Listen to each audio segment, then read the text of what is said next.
Hello and welcome to Du Bois, Pennsylvania for the Prep Baseball Report Northeast Future Games.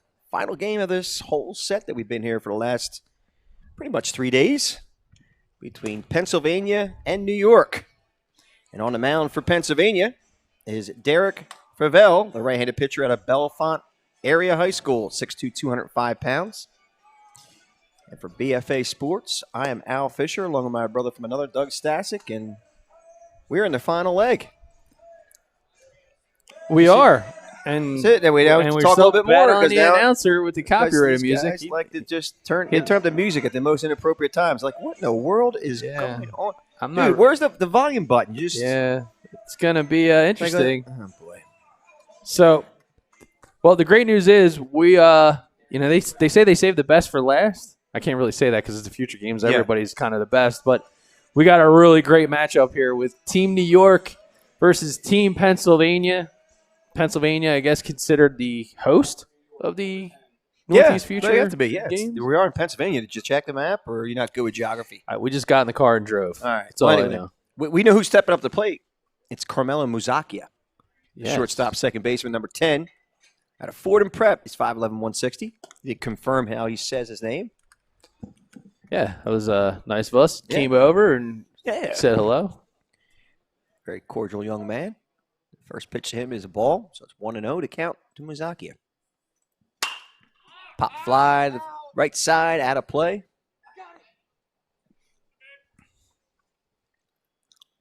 Count now even at 1-1 to Carmelo Muzacchia.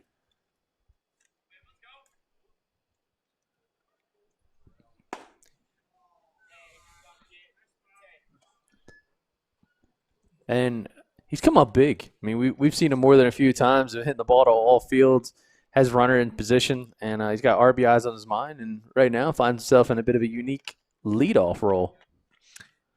Yeah, we've also seen him make some really nice plays in the field as well, so he's really showing, throwing the leather around, playing some nice middle infield, I should say. That was a nice and toasty 85-mile-an-hour fastball on the inside part of the plate. So Muzacchia now at 3-1. Here's the 3-1 pitch. Inside for a ball. So Muzacchia is a leadoff runner here in the top of the first inning for New York. Now bring up number 1, Nicholas Labello. A man who likes to lay out for fly balls in the outfield and make great catches. That Nicholas Labello. Yeah, he's been a defensive juggernaut. How's that? I got a word for you. How's that? He's out of Xavier. He's 5'7", 150. First pitch to him. Outside for a ball. Again, it's the party started 85 with a 2100 spin.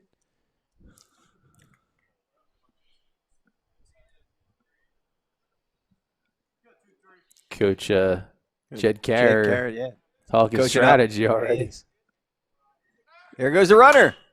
Ball pounded in the ground. Shortstop coming all the way across the diamond, making the play. And Muzacchia heads up base running, goes from first to third on an infield chopper. Are you kidding me? Listen, as soon as he saw that it was a weak grounder, he knew that he had second instantly, and so why not? Put the pressure on the other team, try to make the first baseman come across the diamond. Not an easy play to make, but from a fundamentals standpoint, a guy showing not only does he have physical ability, but he's got high baseball IQ. And I know when a guy like Jed Carrier sees his runner go from first to third in the infield, he's definitely loving it. You know, and that's the thing. Jed's saying out loud, you got to force the issue. Yep. And the thing is, talking about the baseball IQ and the heads-up base running and the passion for the game, it's just that you're putting that type of pressure on and recognizing that situation. And that was a nice play by the shortstop, first of all. Oh, it was beautiful. So there was nothing that you could have done except make the play the way you made it, and then Muzacchia took the advantage of the opportunity and found himself at third base. So good stuff. Yeah, so you got Michael Lombardi now digging in, trying to cash in on the RBI opportunity. Oh, tipped off the pitcher's glove. Run will score. And they got Lombardi at first, so 2 outs, but a run across the board for Team New York. As they're the first Put a notch on the scoreboard. Now bring up number 8, Christian Toledo. Citius Prep. I think it's Citius Prep, to be honest with you. 6'1", 180. Rising junior. Big swing and a miss. We've said that a lot about Christian Toledo, about how he does not waste a swing at the plate. We like that. It's good stuff.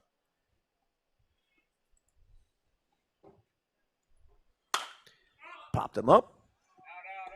And out of play.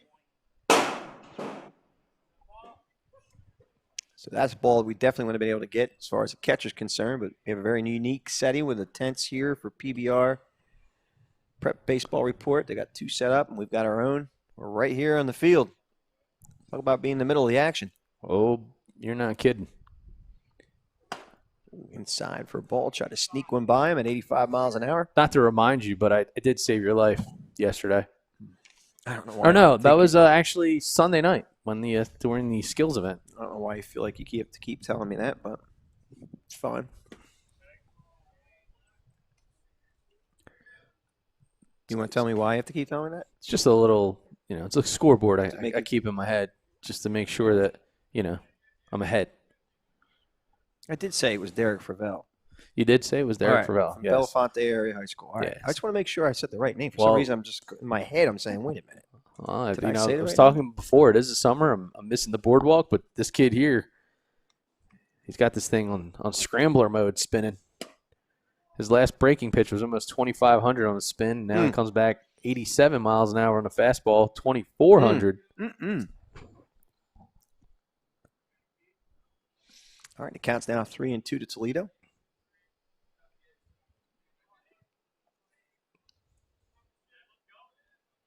And the 3-2 pitch. Pounded between short and third for a base hit. So Toledo gets on with a 2-out single.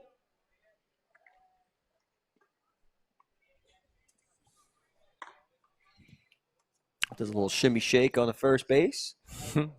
Kid's got a lot of enthusiasm. He's having a good time with it. That'll bring up number 16, Michael O'Shaughnessy.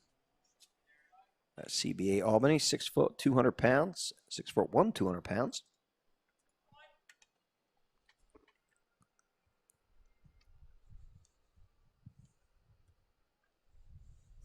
There goes Toledo. There's a ball hit to deep right field. Looks like the right fielder has a track on it. And he does.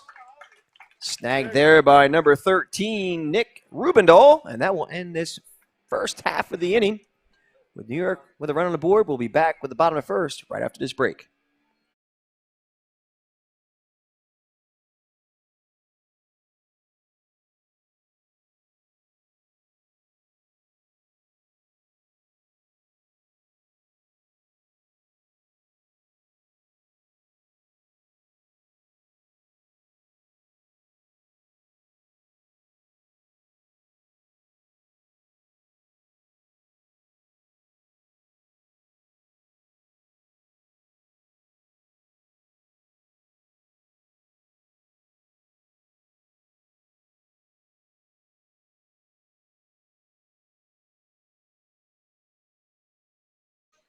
And we're back here at Showers Field in beautiful Du Bois, Pennsylvania, which is the best place to live and the best place to work.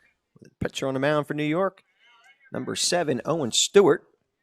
Stewart is a right-handed pitcher at Elmira, Notre Dame, 6'2", 155. He is facing number 14, and that's Drew Repepe, the slick fielding third baseman. Out of Peters Township High School, 5'11", 205 pounds, rising junior. And Repepe quickly ahead, 2-0. Now 3-0. Repepe really throwing some leather last couple days down at third base, making some spectacular plays. As Repepe draws a walk, and he'll be a leadoff base runner here in the bottom of the first. That'll bring up number 24, Ruben Livingston, third baseman, right-handed pitcher out of Wilson West Lawn High School. 6'3", 215 pounds. Ooh, big swing and a miss. 81-mile fastball.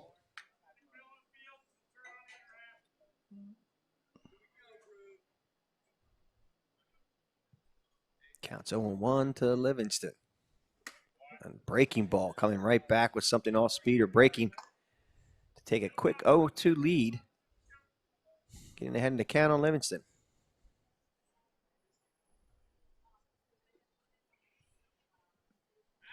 Runner gets back.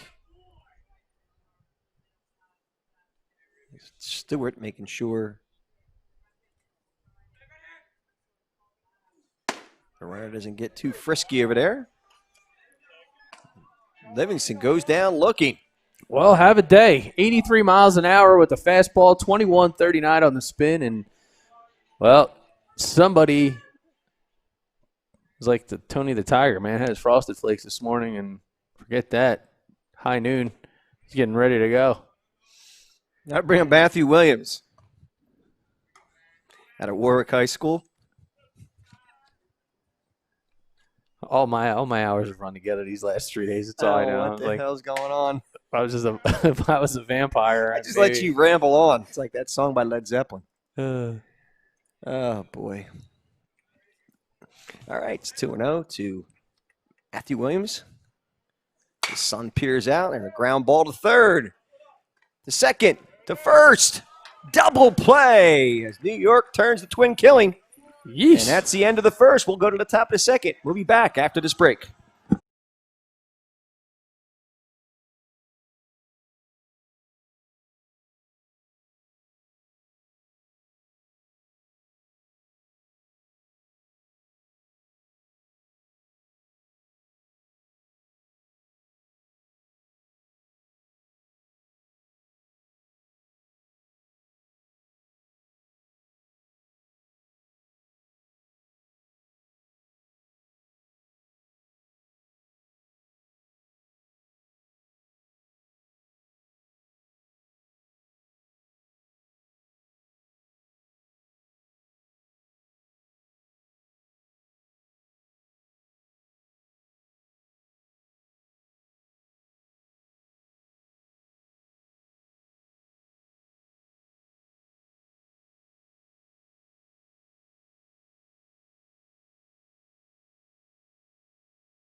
All right, we're heading to the top of the second here at Showers Field for Team New York coming to plate. And the second inning of work for Derek Fravel at Bellefonte Area High School. First batter he will face is number 11, Jack Hopko. Hopko is a first baseman outfielder at Maine Enwell High School, 6', 185.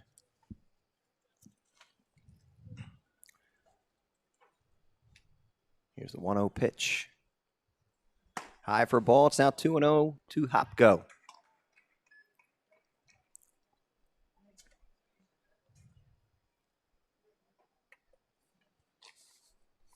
Ravel winds in the pitch. Over for a strike call. It's 2-1. Well, Fravel, 84 miles an hour, still spinning. Like a tilt-a-whirl? I had the scrambler going this episode. Oh, there's a shot to golly. right field. That's going deep, and that is off the middle of the wall. Hopko hopped all over that one. He jumped all over it. That ball got out there quickly. That ball went all of 320 feet. But with that 25-foot wall, Jeez. That was. You mean you got to hit it like 350 to get out of here. Oh my Lord! I didn't know what was going on there. That looked like a He hit a baseball laser. and it went. I mean, this is like blasted a laser. It looked like Doing a something laser tag? out of like Star Wars, dude. Oh, did it? He just. Phew. Skywalker. Yeah, Yeah. Skywalker. He's somewhere out here. He's using the Force for sure. All right, I'll bring up Tyler Sauceville at Colony High School.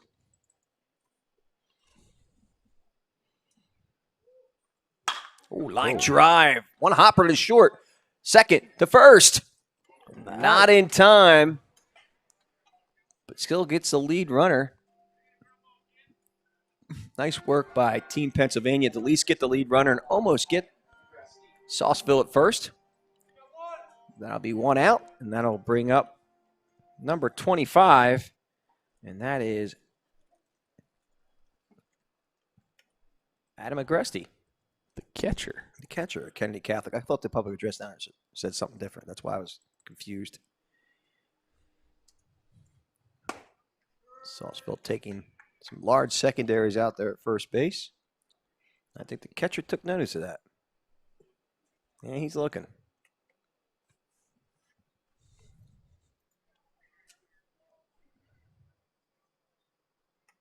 There he goes. Oh, there's a blooper. That's going to be a double play. An easy one for Team Pennsylvania.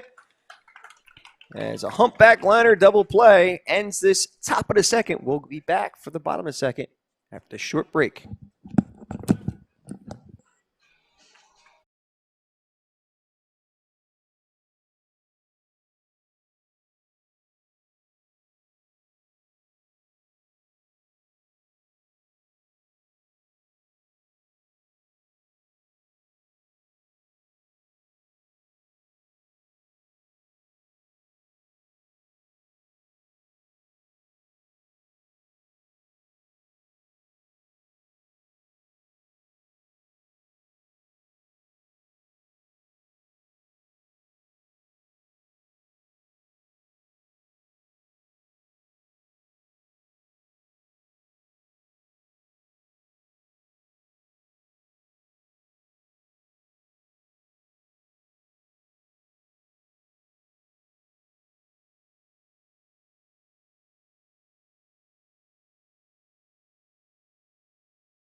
All right, we're back here at Showers Field. Moving to the bottom of the second inning as Team Pennsylvania steps to the plate.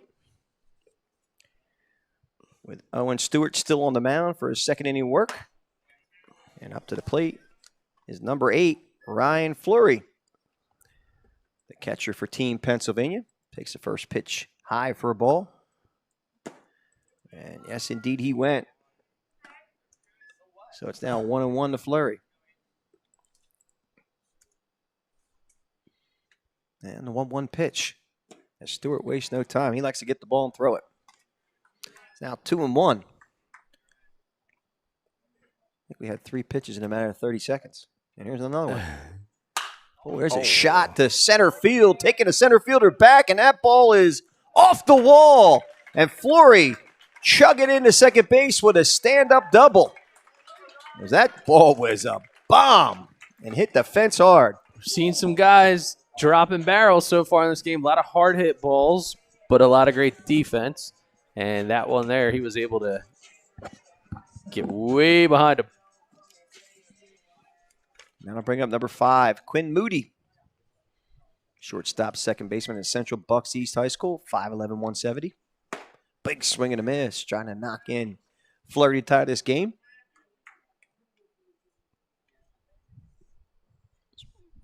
Nice 2100 spin.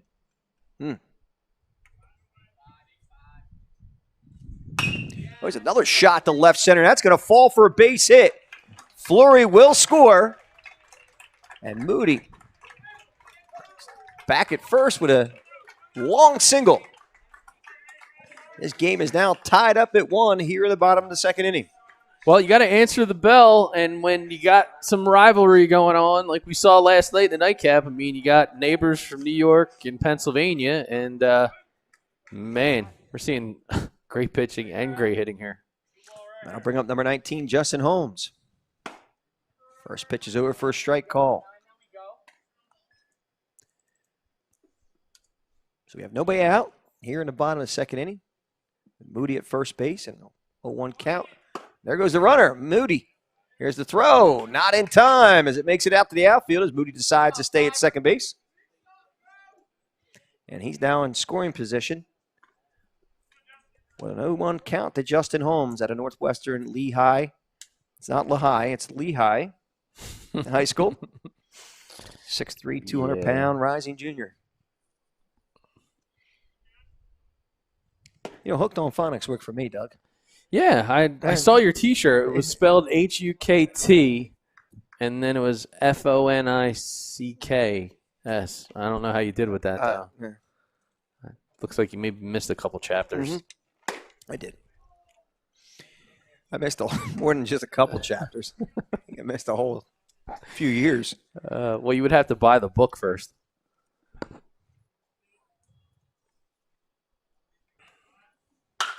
Our ground ball up the middle. Played there by the shortstop. Oh, Throw. nice play. And nice pick at first base, and he got him. Wow. 1-9 on the catch there. That was number 19, Michael Lombardi at shortstop. Slick, smooth, a nice pick at first base, too. So nice work all the way around. As Moody moves over to third base with 1 out.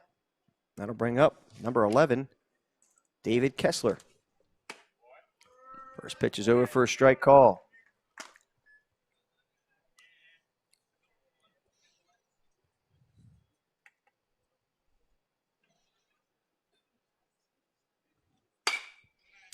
Fly ball floated into center field. Coming in hard is the center fielder who makes the grab, Labello. And he throws hard. He may have a play at home, but not in time to get Moody. And now Team Pennsylvania takes a 2-1 lead here in the bottom of the second with 2 out. Well, it's about switching spots and, timely hitting. So one of the things that you find in a lot of these type of events, takes a little bit of time for these guys to start to synergize and understand what each other like to do and work together. But even more so, the familiarity with the batters, they really start to get a bit more comfortable. And now you're seeing that good balance. So you got pitchers that are getting sharper. You got hitters that are feeling better and more confident. And the result is great baseball all around. Did you say something? Yes. All right. That brings up I said, City of Du Bois. We're going to get worse. The best place to live, the best place to work. Because we haven't heard you that have to say it. times. You have to say it. You got to say it right. Because, if it's there in front of you, you got to say it with enthusiasm and passion. The City of Du Bois, Pennsylvania, the best place to work and the best place to live. Well, how about we talk about Sean Finn? I did say Sean Finn was up. Yeah, but you're too busy doing the Du Bois thing, and this guy's – he's out of Central Bucks South, 5'9", 165, shortstop, right-handed pitcher, rising junior. Count now 3-2 to him with 2 out and nobody on. Pennsylvania playing 2 runs here in the bottom of the second inning. Here's a 3-2 pitch. High for a ball. He walked Finn, and Finn will be now a 2-out base runner for number 1, Brandon Coughlin, stepping to the plate at a Hempfield Area High School. He's 5'9", 165. Coughlin's an outfielder and a right-handed pitcher. 2-way player. This pitch. Oh, nice healthy cut by Coughlin. Fouled straight back for a strike.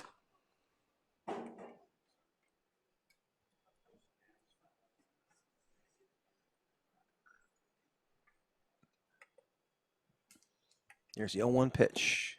Coughlin lays off that one nicely. Evening up at 1-1.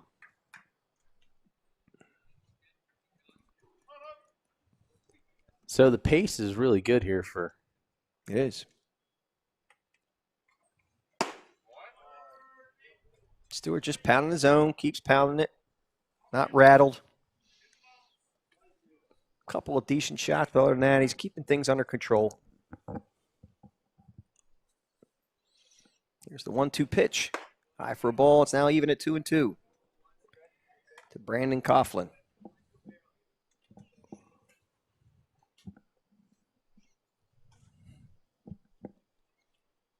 Stewart takes a sign, sets, and the pitch. Coughlin lays off that one nicely. It's now 3-2 with 2 out in the bottom of the second inning. Pennsylvania holding a 2-1 lead.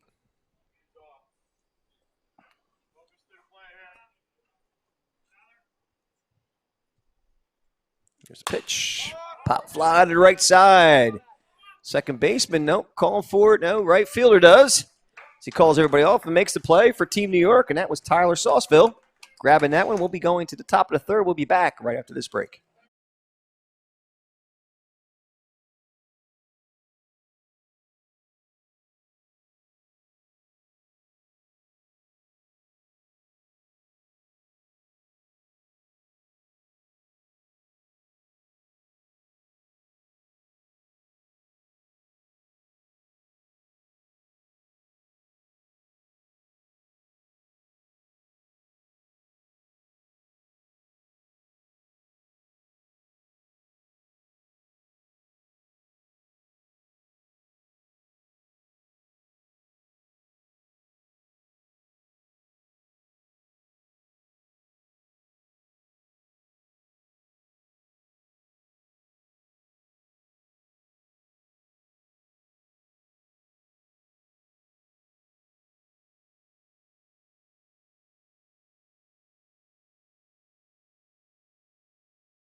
And we're back here at Showers Field in Du Bois, Pennsylvania for the top of the third inning for Team New York. And they're facing Derek Favell for Team Pennsylvania. First batter Favell will face is Carmelo. Oh, good. Did I say it wrong? Musacchio. Yeah. Musacchio. Remember? No, Musacchio. Had a Z sound to it. I thought it was Musakia. Musakia. It was Musakia. Yeah. I got it messed up again. There's just too many names. Well, that big one. At least you're consistently inconsistent. Yeah, well. That long one. I think it was a K. Musakia. No, that one with a K. I was completely lost. But I got it. You did.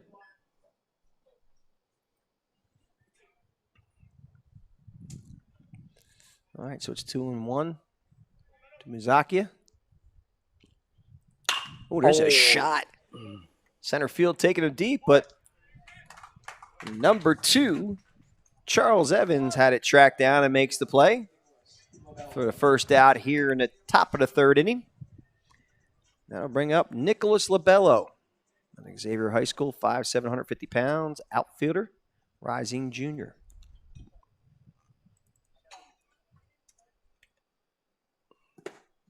First pitch is low for a ball.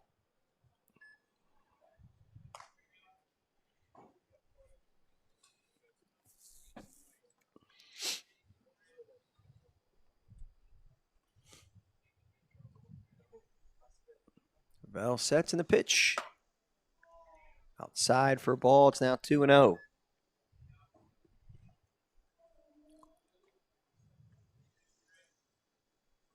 And the 2-0 pitch. Fly ball to the center field, and it falls for a base hit. So Labello with a 1-out single. And that'll bring up number 19, Michael Lombardi, out of Fox Lane High School, 6'2", 185 pounds.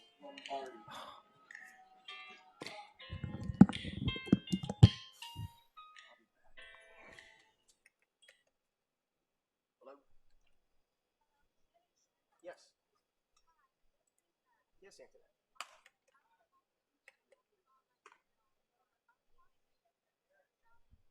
I just text you back on my regular phone. So yeah, it's okay. It should be clearing out. I've been checking the weather. It's not. It's still bad.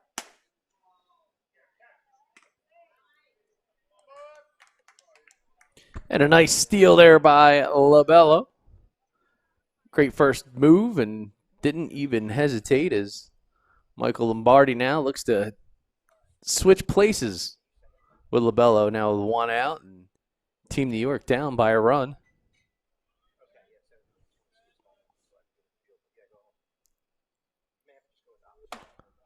Pitches up and out of the zone.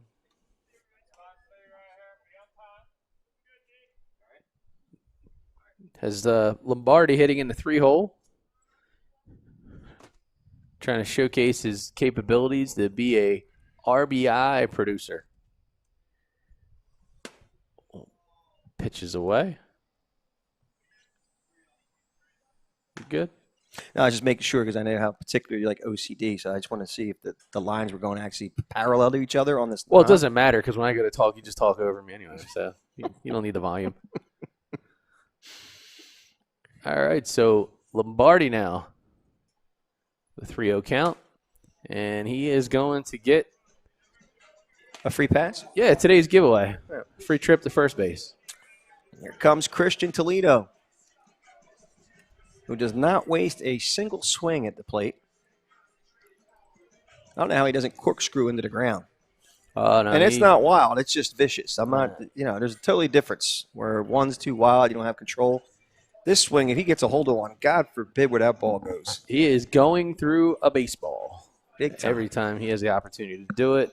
Kid's got great enthusiasm, great talent. Just like to watch him play, too. Again, he's about to dig in with one out. And two runners. First and second. Just helping you out there, brother. I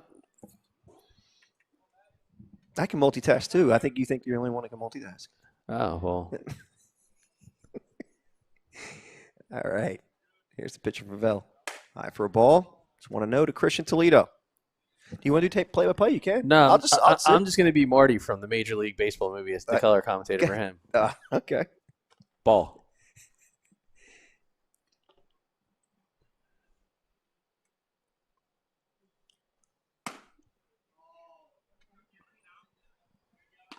I got nothing. You were going to say ball? Right. It's now 2-0 to Christian Toledo. Runners at first and second, and one out. Pennsylvania holding a slim 2-1 lead as Team New York tries to chip away. There go the runners. Double steal. There's the slide, and safely. Nicholas LaBello in at third. And I think that was Lombardi at second, right? It was. All right. Yeah, LaBello showing some real good base running skills as he swipes two here in the last few pitches. Oh, just missed that one. Look, you could see it in his face. He wanted to stop the baseball for the catcher because he was just showing it. Man, I just missed that one. Well, the other piece of this is LaBello with his baseball acumen working his way around. Trying to steal third. Toledo draws a walk. Toledo draws a walk, too. But going back to LaBello, trying to steal third base, I mean, you really need to be a great base runner. Talk about a huge gamble, but he has been stalking the pitcher with his eyes and figured out the exact right time to go. And that is a desirable trait for so many coaches. Indeed they are. Yeah, LaBello is definitely a gritty ball player. I'll bring up Michael O'Shaughnessy. Shaggy. Oh, that's why. Big swing and a miss. TrackMan is being rebooted, so we'll give you the full screen. Let me play with some different angles here for a couple seconds. Oh. Well, that's good to Nets here. Because I think we had damaged equipment, probably some dislocated jaws or I'll tell you, busted eye socket. Jed Carrier was just inside the scope of the net there. Well, Jed's lucky because I talk a lot, so I don't think they heard anything. Yeah. Nice block. Blocked by Fleury. The wind right there actually is picking up in center field. You can see our center field cameraman, Charles Hope, almost got taken out of that scissor lift. Yeah. So we'll there Nice we go. work. Fleury's working hard back there, doing a nice job. Our intern, always doing great work. I tell you. She might actually work her way into a paid position.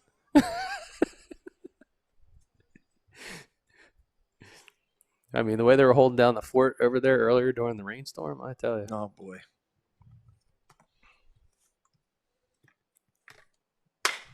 Our ground ball just fouled down the first base side. Yeah, so again, just bear with us, folks. We got a little bit of a equipment challenge going on out there in center field, which is the shot that everybody likes so much. But our market umbrella out there is protecting the camera in the event of some rain. Looks like it is gotten caught up in the wind. Line drive, base hit the right field. LaBettel will score. Nice job. And Big time. Way to come up Lombardi big. stops at third. And runner's still bases juiced. Bring up. So Jack Hopko. Yeah, so New York ties it up. All knotted up here in the top of the third. Lombardi at third. Toledo at first. Sorry, at second. Another chopper. Shaughnessy at first. With only one out. Base is juiced. For Jack Hopko out of Maine, Edwell. 6 foot, 185 pounds. What? I'm watching Oh, yeah. I'm watching what's playing out, and I think that umbrella just broke. Oh, boy. I'm pretty sure. Wow. I guess we're going to be buying another umbrella here at BFA. Still, All right. So Hopko, oh, man, 85 miles an hour and a 2,300 spin rate on the last pitch by – bases are full, so Hopko, no throw down. So Hopko is the second out of the inning, and that will bring up number 5, Tyler Sausville. I got to tell you, though, Fravel, I mean, he's bringing the velo, and the spin rate is there as well. So just got to settle in here with 2 outs and get himself out of this situation. All in all, he's doing a good job. I mean, not a lot of damage. No doubt about it. Look, he's sitting there again, 82, 2,400 on the spin. Yahtzee. Yahtzee is right. And Sausville's been a really good barreled up shot. Right center field. Center fielder coming in. Makes the grab. I believe that was number 2, Charles Evans, making the play. And that'll end this inning. We'll go to the bottom of the third. We'll be back after this short break.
And we're back here in the bottom of the third inning here at Showers Field. for Team Pennsylvania coming to the plate. First batter to step to the plate is number 7, Elijah Dunn.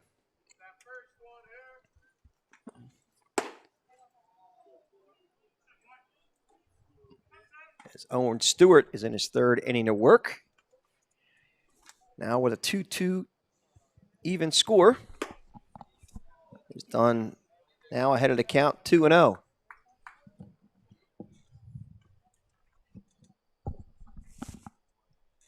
Here's the 2-0 pitch. Low for a ball. It's now 3-0 to Dunn. As Team Pennsylvania tries to answer back. Fly ball to center field. Not very deep. As Christian Toledo makes the grab, and that's the first out of this 3rd inning. Now I'll bring up number 13, Nick Rubendahl.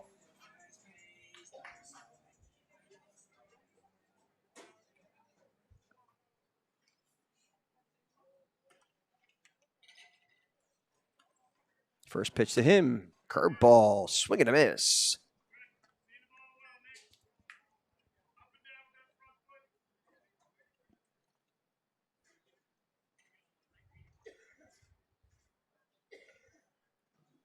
Oh, nice piece of hitting. That was a laser to center field. Just dropping barrel for Rubendahl. So he is a 1-out base runner.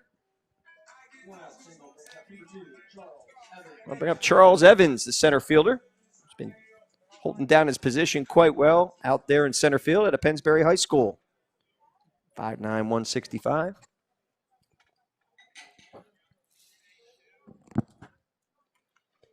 Stewart sets in the first pitch. High for a ball. It's 1-0.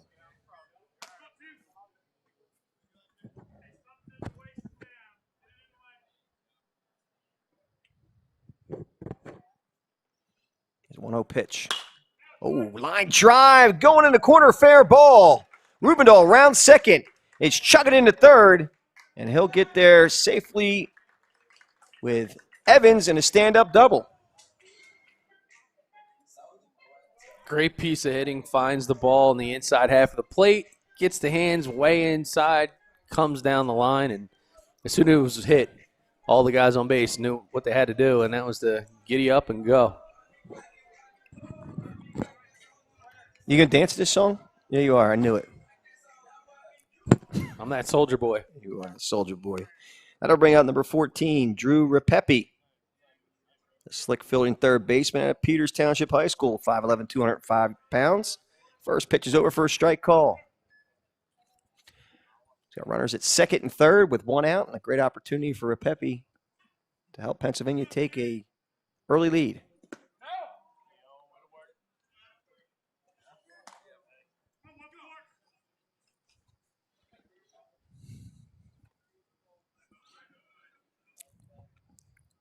Here's the 1-1 pitch. On the inside corner for a strike call. Pepe did not like it.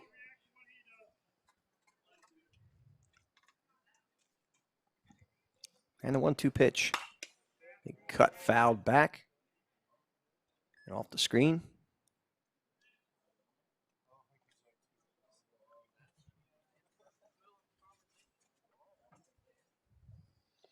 Count still 1-2 to Drew Repepe. Stewart takes a sign and the pitch. High for a ball, now even at 2-2. So a couple of dudes that I really have kind of been drawn into over these last couple of days, and I'm not talking about the players, I'm actually talking about the coaches, and 2 of them are here. So I got, I've talked about Jed Carrier before from New York, but Greg Williams from Team Pennsylvania. Yeah. I mean, when I tell you he is a coach that is dialed into it, instructing and teaching. So these guys are here to showcase their talents and their abilities, but he's a guy that's testing them on a whole nother level. And what he's able to bring out is how good they are from a coachability standpoint. Pretty easy. Just missed. Oy. Oofa. All right, again, a lot of umpires. At least they're going to be umpires for Halloween in the house. Cat calls? I'll tell you, man, the angles they have from the stands, you can't imagine how they can see the strike zone. Ball 4, he walked him. Bases are going to be now juiced for big number 24. And that is Ruben Livingston.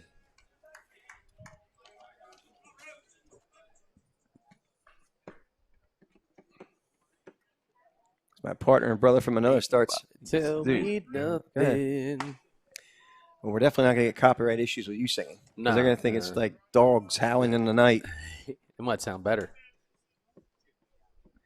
First pitch is a ball to Livingston. It's now 1-0 with 1 out. Bases loaded. Strike called. Oh. It's now 1-1. That was one of those rare times I went to all 3 cameras and didn't have a shot. Should we fire the interns? No, we can't. No. It's now it's now 2-0. Oh man, we're gonna have to buy another umbrella. It's got destroyed down We have there. to find new spouses too after this weekend. It's been an interesting couple days. Oh God! Towering shot there Boy, into the boy. parking lot. Luckily, my car's not parked there anywhere. Oofa. All right.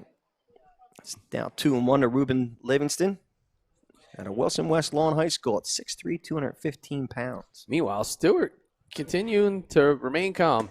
Oh, nice pitch. Oh yeah. Ooh, How do you like that guy just missed. crushes a foul ball deep over the left field wall foul, and then you're like, you know what? Let me just hit the brakes and get your timing all messed up, and that's exactly how that pitch just went out. Here's the 3-1 pitch to Livingston. Ball 4, he walked him. So a Reynolds score. That was a great little battle there between Livingston and Stewart.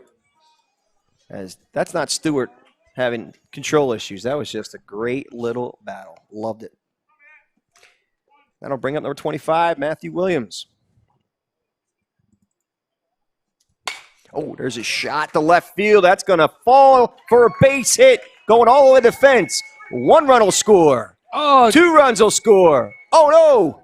Coach Greg Williams Oh. just got hammered. He just got hammered. I spoke too soon. Only 1 run scored on that one. Well, we did get that on video. Did we get it all? All right. Yeah, Coach Greg Williams. I have a blind spot here, so I'm watching it, and I didn't realize you read it until I saw the 2. That's funny. Nice shot by Matt Williams. Timely hitting, knocking a run. So now we have runners at second and third and 2 out. We have the catcher, Ryan Fleury, at the plate.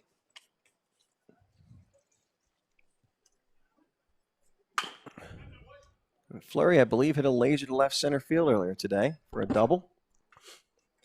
I'm telling you, I think I have this innate ability to put the kiss of death on players and coaches. I wouldn't be proud of that if I were you. I know. I was just talking about, a little bit earlier this inning. Ooh. Oh, boy. Strike 3 struck him out. Boy. That'll end the inning, but not before Team Pennsylvania puts 2 on the board to take a 4-2 lead. We'll be heading to the top of the 4th after this break.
All right, we're back as we head to the top of the fourth inning as Team New York comes to the plate. We have a new pitcher on the mound, and Ben Shanoski, the Manheim Township High School, 6'4", 195 pounds, rising junior. The first batter he will face is number 25, Braden Consult. I'm sorry, not Braden, Adam Agresti, number 25. Catcher first baseman, rising sophomore at Kennedy Catholic High School, 6'2", 205 pounds. Face Shanoski. Oh, and the first pitch catches him right in the back. And he'll be taking first base once he shakes this one off. Yeah, it's something to get hit when it's an 85-mile-an-hour fastball at 2,200 rotation. And that'll bring up number 10, Carmelo Musacchia. The shortstop, second baseman at a Fordham Prep. 5'11", 160, class of 22, rising junior.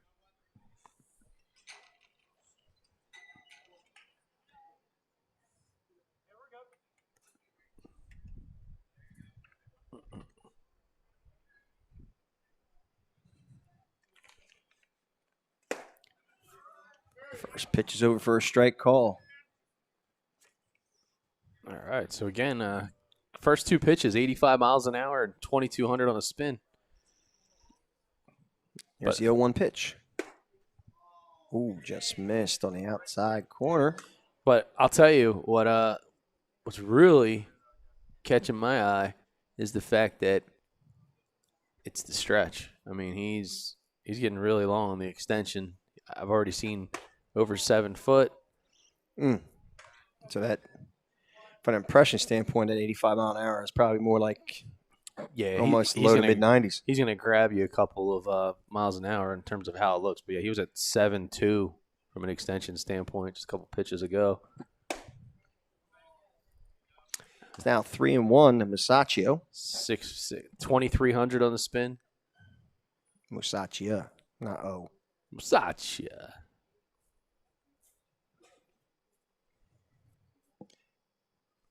Here's a 3-1 pitch. Pop fly to left field. Looks like it should be a problem for the left fielder. Number 19, who makes a grab, and that is Justin Holmes for the first out in this fourth inning. I'll bring up Nicholas Labello, the outfielder out of Xavier.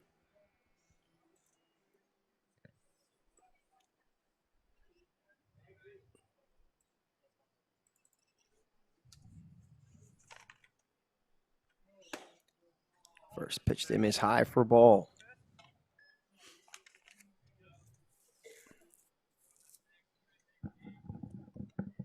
Shanoski takes his sign, stretches, and the pitch. Over for a strike call. It's now 1-1. Yep. 84 miles an hour. Still spinning at 2230. Agresti takes his lead at first base. Shanoski takes a sign and the pitch. Whoa, just missed him. It's now 2-1.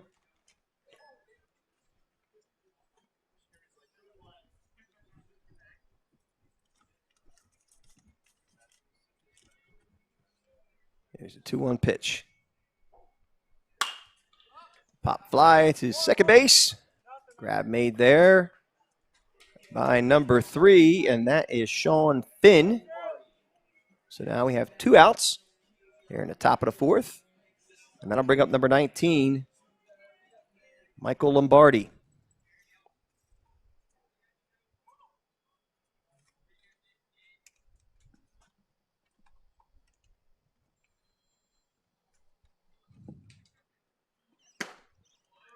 First pitch is over for a strike called Lombardi.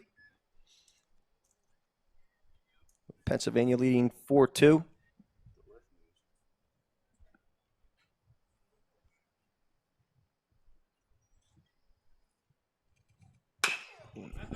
Pounded to short. Goes to first, across the diamond, makes the play. Nice play there by, it looks like number 5, Quinn Moody. That will end the top of the fourth. We'll go to the bottom of the fourth. We'll be back right after this break.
And we are back here at Showers Field, which we hope does not become apropos to the name. Yeah. As we move to the bottom of the fourth, as Team Pennsylvania comes to the plate. We have a new pitcher on the mound, Edward Hall, for Team New York. He's a right-handed pitcher out of McQuaid Jesuit High School, 6'3", 180 pounds. And he is facing number 5, Quinn Moody. Woof. That was some gas, 87 miles an hour. So count now 1-1 to Quinn Moody.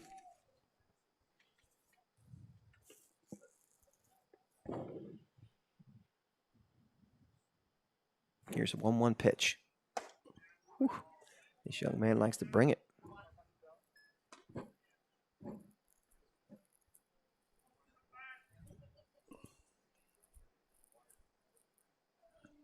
And a 2-1 pitch to Moody. Over for a strike call. That ball gets there in a hurry. I don't know what he's doing different, but it looks like it's faster. Whew.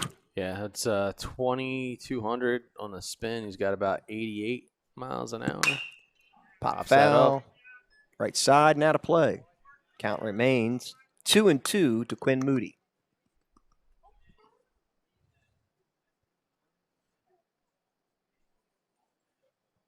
And the 2-2 pitch.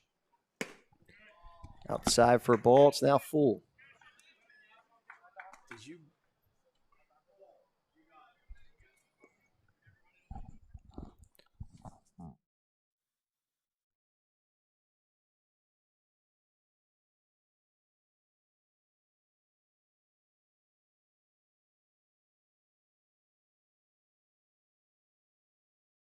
Yeah, I think so.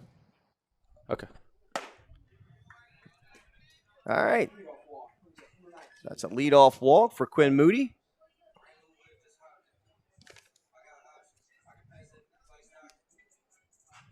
Edward Hall will reset himself and now face number 10, and that is Braden Horton. First pitch is low for a ball.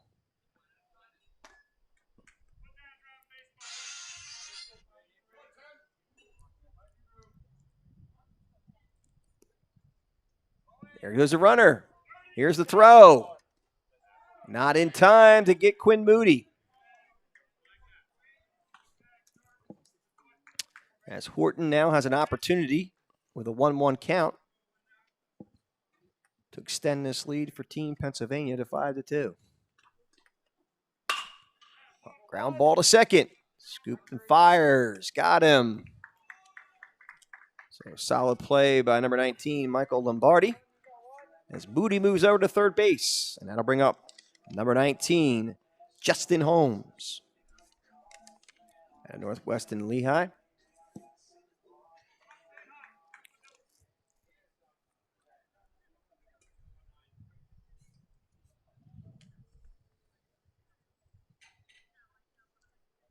First pitch to him is high for a ball.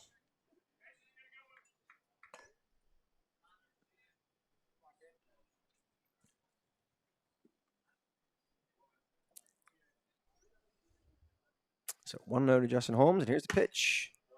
On the corner for a called strike at the knees. The count is even at 1-1.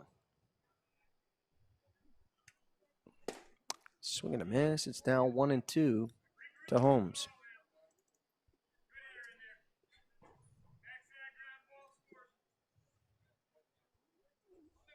Man, he's bringing it 87 miles an hour. Mm-hmm. I'll tell you what. Ooh, chopped off his foot, it looked like, when he turned. So it remains 1-2 to Holmes. With 1 out and a runner at third base and Quinn Moody. A big opportunity for Holmes to extend this lead for Team Pennsylvania.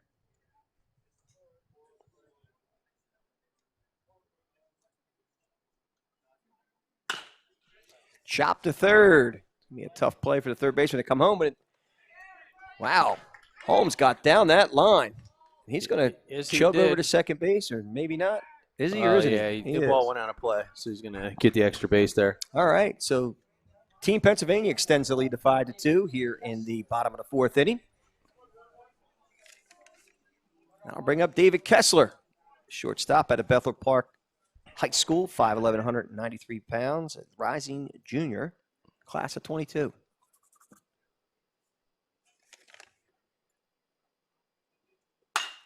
First pitch to him is flown to deep center field, taking it back and making a nice play is Tyler Sauceville. So no advancement in any runners, and that's the second out of this inning. Let's now bring up Sean Finn. So we're fast and furious here at Showers Field. Finn out of Central Bucks South, 5'9", 165. A line drive, foul down the third base side.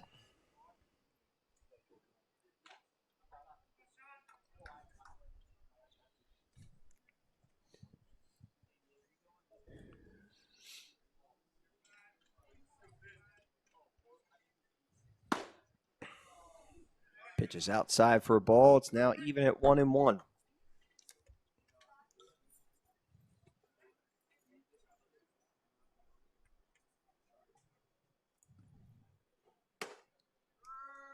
Pitch called a strike on the inside corner.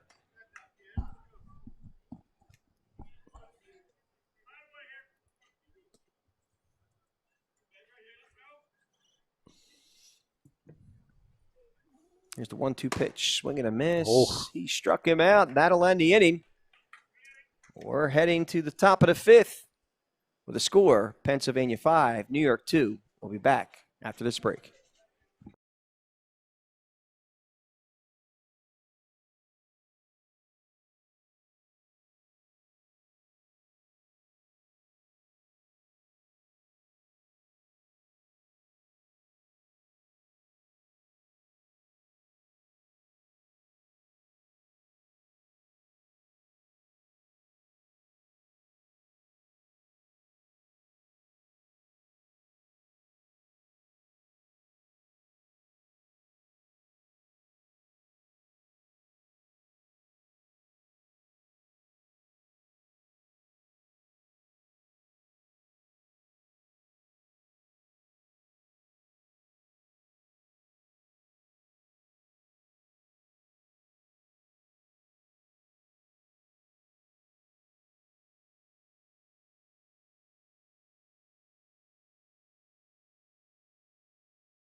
And we are back in the city of Du Bois, Pennsylvania at Showers Field for the PBR Northeast Future Games. Is there a Do Girls Pennsylvania? There could be. All right. For BFA Sports, Doug Stasic joined alongside my brother from another, Al Fisher, as we begin the action in the top of the fifth. We have number 3, Dean Mijos at the plate. Working against Ben Shanoski in the second inning of work. It's 1-1 to count to Mijos. Ball inside. It's now 2-1. Mijos out of Owen J. Roberts High School, 5'9", 150 pounds, a rising junior class of 22. Plays the middle infield as his primary positions.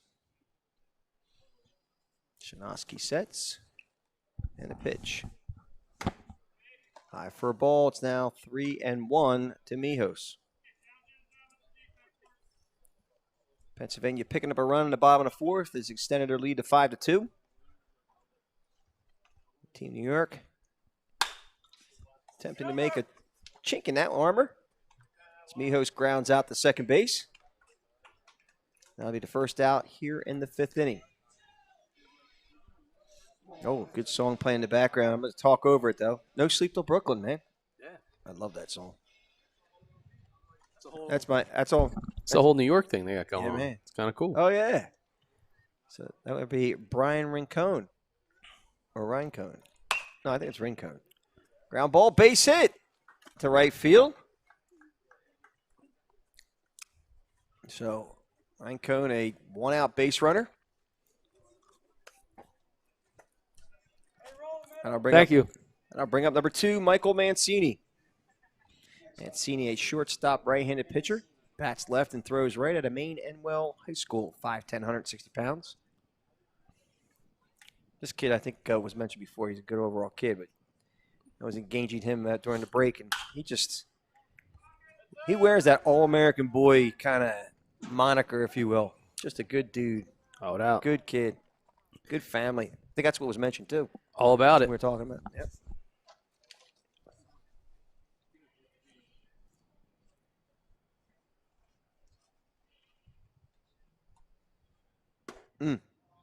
Woo. All right.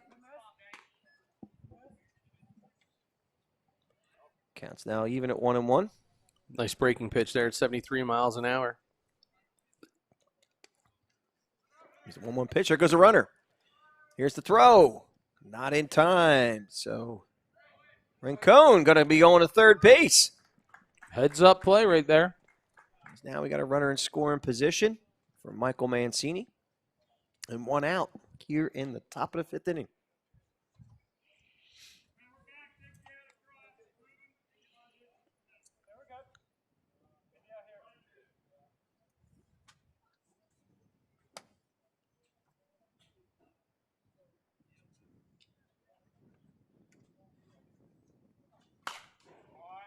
Fouled straight back. Count remains 1-2.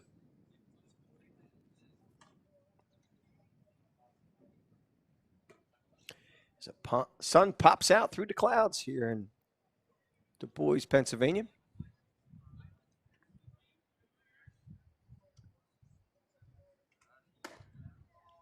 Ball outside is now even at 2-2.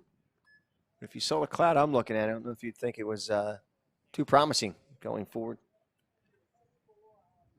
Right, I'm assuming that's probably what our center field cameraman's seeing. Yeah. But it is to our east. Line drive, shortstop, snags it. Great play there by Sean Finn. That'll be the 2nd out. Mancini's retired. That'll bring up number 23, Aiden Chamberlain, at a Corning Painted Post High School. 6'2", 185 pounds. Right-handed pitcher, outfielder. Rising junior. To face Ben Shanoski. Here's the first pitch. Foul tip for strike 1.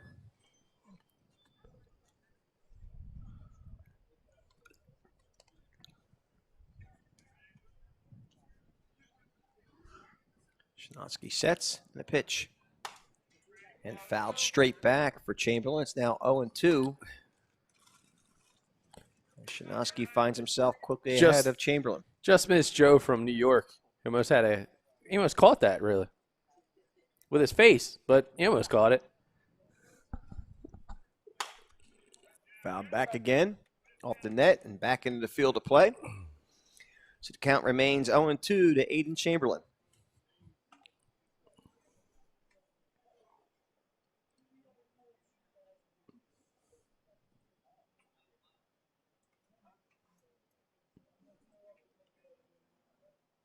You see, cued off the handle and off the net here, the backstop.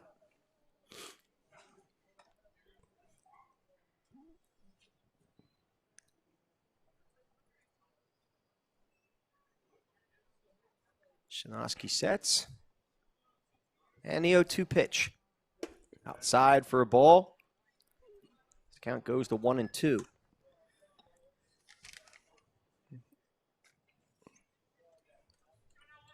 Is that the gear you were talking about the other day? Yeah, custom gear. It's Braden Horton's gear. It's nice, man. You like that, huh? I do. You want to buy a set for yourself?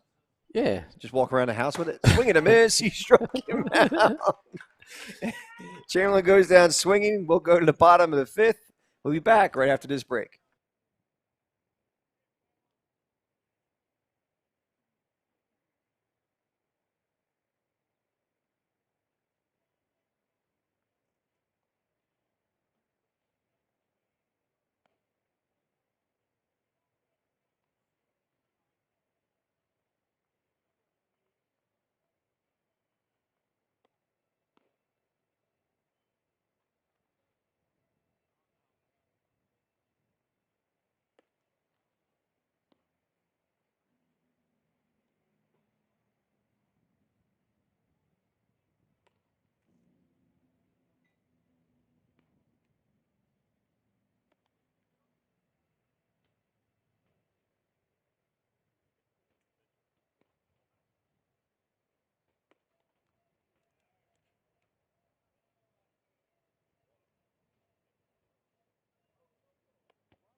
All right, we're back here at Showers Field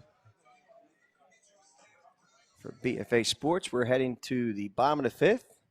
I'm Al Fisher. My brother from another, Doug Stas, will be stepping away for a couple minutes to make sure we've got our center field cameraman, Charles Hope, with a tarp just in case some rains come. So we'll be giving you the center field shot the whole time, along with Trackman to the right. As number 20, Edward Hall comes in for his second inning worth of work. He's facing number 1, Brandon Coughlin, the outfielder, right-handed pitcher out of Hempfield Area High School, 5'9", 165. Count is now 1-1 to him, so none of our graphics will be popping up about each player, just so everyone understands. Doug is our graphics guy, but I will be making sure we announce each individual player and their stats and where they go to school.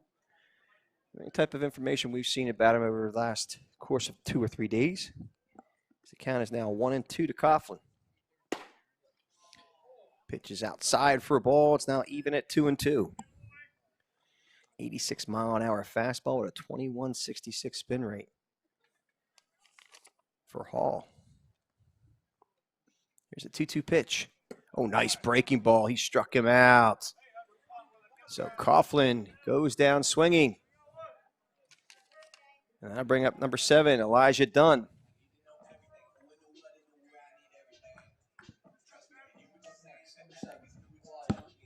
As my partner likes to say, I'll put the brakes on that last pitch. Again, Elijah Dunn at the plate, the outfielder out of Norwin High School. I don't know if we got that on camera, but my brother from another almost got hit with the baseball there at third base side. Dunn is 6'2", 175 pounds. Oh, big fastball up in the zone at almost, well, basically 88 miles an hour. 2,216 spin rate. So count is quickly 0-2 to Elijah Dunn. Fouled straight back as it stays 0-2. So we're here in the bottom of the 5th inning, and Pennsylvania holding on to a 5-2 lead at beautiful Showers Field in Du Bois, Pennsylvania.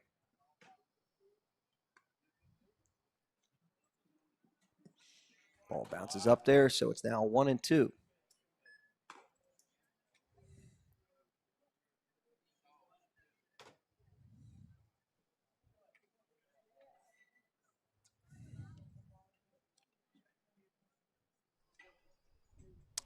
Here's the 1-2 pitch, pounded down the third base side, foul off the dugout screen. I was kind of laughing. I was making my way back.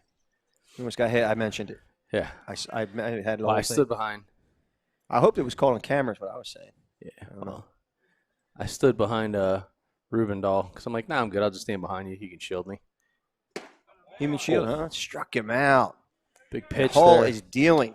All all of a speed sudden- pitch, man. That was nice. It Yeah. was 71.5 miles an hour. Good spin rate, but a 6.5-inch vertical drop late. Yeah, Hall's really started to kind of get loose here in his second inning worth of work. Oh.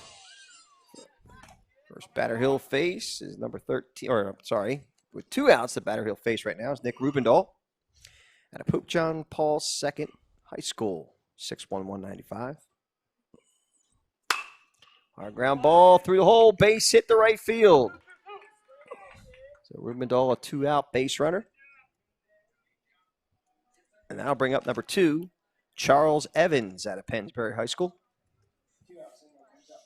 Evans has been doing a really nice job in the outfield, tracking down fly balls in the gap. Rubendahl takes his lead off the first. Hard ground ball to short. A flip to second to get the force out, and that'll end this inning. And a quick one in the bottom of the 5th. We'll move to the top of the 6th. We'll be back after this break.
And we're back here for the top of the 6th inning here at Showers Field between Team New York and Team Pennsylvania.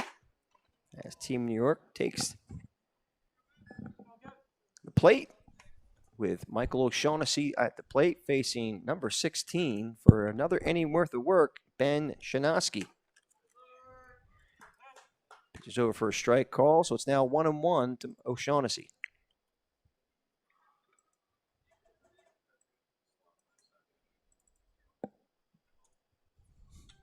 Here's the 1-1 pitch. Pounded foul.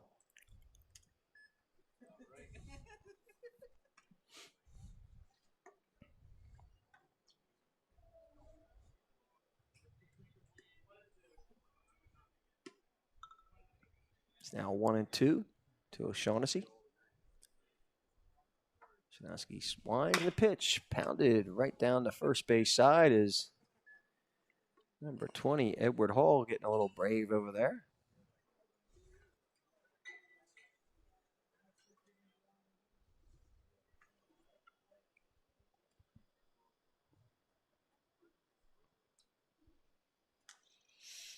Here's the 1-2 pitch. Outside for a ball. It's now even at 2-2. Again, this looks like it's Shanoski's 3rd inning work. He's probably going 3 innings as Team Pennsylvania has a plan in place. It looks like 3 innings for each pitcher. Ball outside. It's now 3-2 to O'Shaughnessy.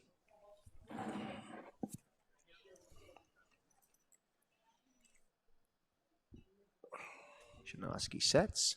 And the 3-2 pitch. Fly ball to short left field. Coming in hard. Oh, what an effort by number 2. Wow. Charles Evans. Yeah, nice job by As Evans. Shaughnessy rolls into second with a double. But man, did he lay out. Yeah, you talk about playing with pride and playing with passion, my Lord. I'll bring up Hall, Edward Hall, I believe.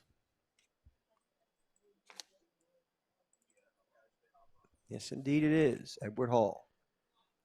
Oh, swing and a healthy hack. 83 miles an hour, 2,100 on the spin. Okay. So,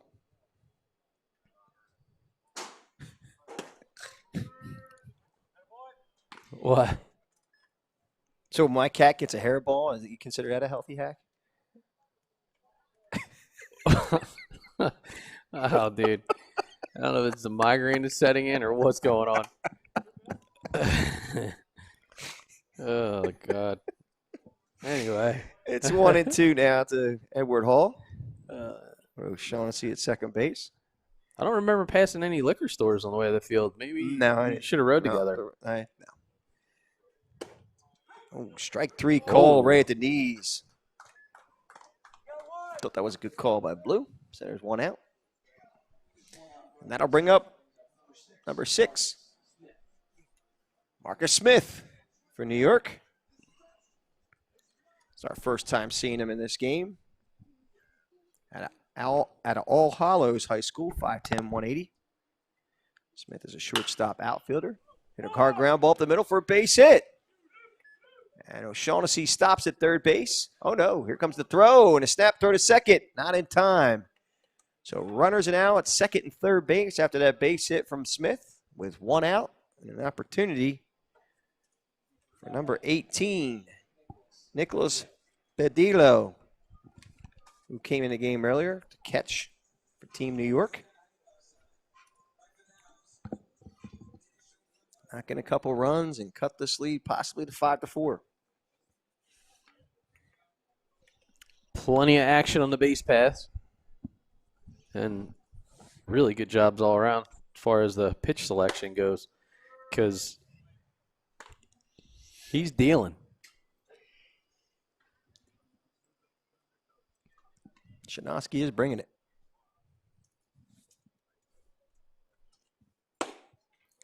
And I think the best thing he's doing right now is he's still trying to stay up inside, trying to get it on the hands of the batter, which is awesome. Because, hey, again, second and third, every situation is what matters. It's not about what happened the last at bat. It's not what happened the last pitch. It's more or less, I'll call it a proving ground of what it could be like at the next level. Coach puts you in a tough spot from a pitching scenario. You got to be able to handle it second and third with 1 out. Oh, it's a shot to center field going deep. That's going to fall at the base of the fence at the 366 mark. 2 runs are going to score, and Bedillo rolls into second base with a 2-out, 2-run double, or 1-out, 2-run double, I should say. Wow. Nice piece of hitting there for Bedillo. It's now 5-4 as New York creeps up to 1 run behind Pennsylvania. Seesaw finale. That'll bring on number 3, Dean Mijos.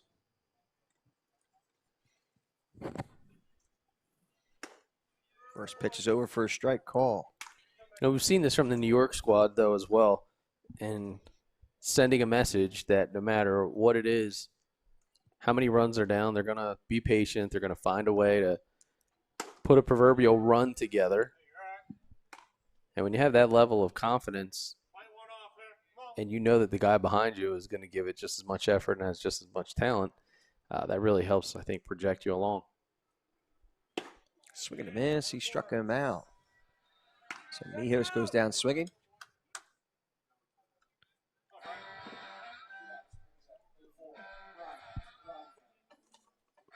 I'll bring up Brian Rincone, shortstop, second baseman, Shaler Area High School, 5'9", 160. 2 outs and a runner at second base. First pitch is fouled straight back off the screen. All right, now the seesaw battle. New York trying to get the game tying ribby. When you're on a seesaw, do you battle with somebody? I do all the time. Well, if I was on the All right, here we go. Ground to second and gets Ryan Cohn, and that'll end this inning, but not before New York puts 2 on the board. We'll be moving to the bottom of the 6th with the score, Pennsylvania 5, New York 4.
All right, we're back here at Showers Field with a new arm on the mound. It's Tyler Salsville out of Colony High School, 5'7", 150 pounds, facing Team Pennsylvania in the bottom of the 6th inning. Here in beautiful Du Bois, Pennsylvania, and Showers Field. I have never seen a facility from a city level look like Showers Field or present itself like Showers Field. The details and everything around here is set up so magnificently, and it just lends itself to great community baseball and even outside the local community, as you can see today with PBR Northeast Futures Games. Just a great venue for this event. Now I'll bring up number 10 to face Salsville. First batter would be Braden Horton. Sarah Area High School.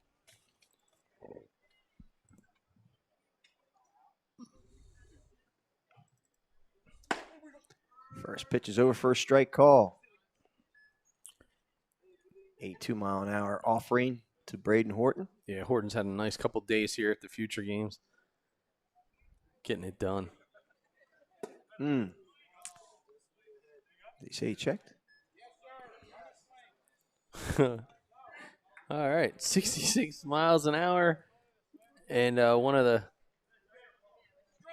PBR interns saying that was a swing. Man, rough crowd. It's now 0. It's like 0-2, I think, not 1-2.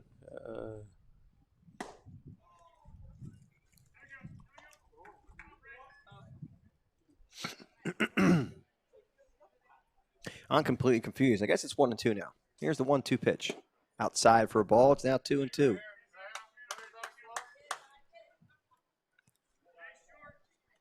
Salsville just a saucy fire plug, man. Like this kid's game. Makes the most out of every ounce of his frame. He's had timely hitting. He's made some great plays in the outfield. Now he's on the mound. Yeah. Doing some work against Team Pennsylvania. Oh, he's a gamer. I mean, he's a guy that's going to do whatever a coach needs him to do. And Swing and a miss. He struck him out. so 82 miles an hour. But that's the, when you're looking for a recruitment standpoint, you want guys that can fill multiple positions or, execute multiple roles. And a guy like Salsville, I mean, that's what he's been doing the last 2 days. Doesn't matter what it is he has been asked of him. Bouncing ball up the middle, base hit to center field. That was number 14, Drew Repepe, with a one-out single up the middle.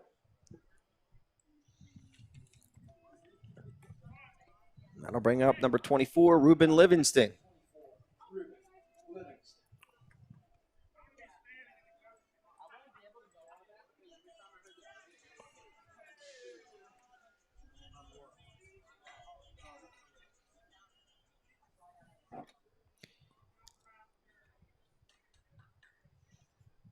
Guess you just have to have a certain element and a certain attitude to be on the PBR program, in a PBR program with these guys that I see here. Just These guys completely are blown away. Yeah, these guys are wired a lot alike. And You don't always see that kind of positivity and support when we've been around the world a few times. I'm just amazed. I love it. Love Yeah. it. Love it. Love it. And the common thread that brings them together is it's his mission of helping as many kids achieve their collegiate dreams and beyond as possible, and to join forces and provide a platform that does just that.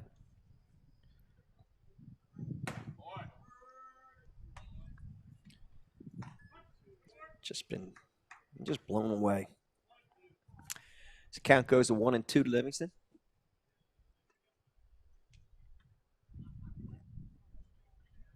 Good pitch, just missed. It's now 2-2 to Ruben Livingston. Repepe at first base and one out. We're in the bottom of the 6th inning.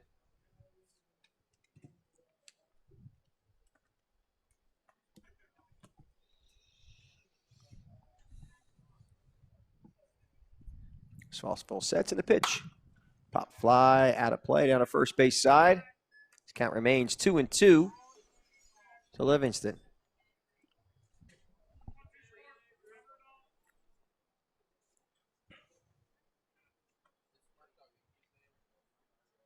Two pitch outside for a ball. It's now full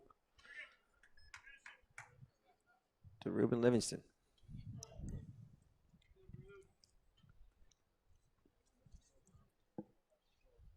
And a 3-2 pitch.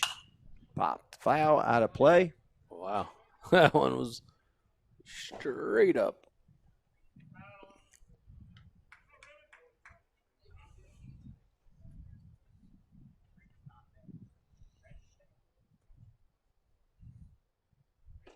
Salsville sets. Checks the runner in a 3-2 pitch. Oh, just flares it out there for a base hit to left field. Almost guided it out there. So Ruben Livingston with a one-out single to bring runners at first and second, and one out. It's a good piece of hitting. I mean, at 3-2 and trying to be productive, the last thing you want to do is take that 50-50 type of pitch, and instead, hey, use your hands and I loved it. Just barrel it up and Guided it out there for a nice little single. Effective at bat for Ruben Livingston. That brings up number 25, Matthew Williams. Out of Warwick High School, 6'5", 217 pounds. Class of 22 rising junior. Ooh, big swing and a miss. Or I shouldn't say missed, it fouled it back. Just missed that one is what I wanted to say. So the count is 1-1 to Matthew Williams. The runners at first and second, one out. Ball low and outside. It's now 2-1.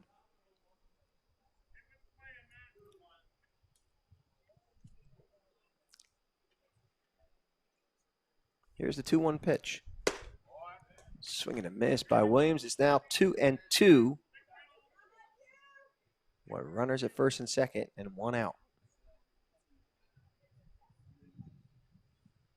Salsville takes a sign and checks the runner and the pitch. Swing and a miss. He struck him out. That'll be the second out of this inning. As Salsville continues the battle on the mound to keep Pennsylvania at bay.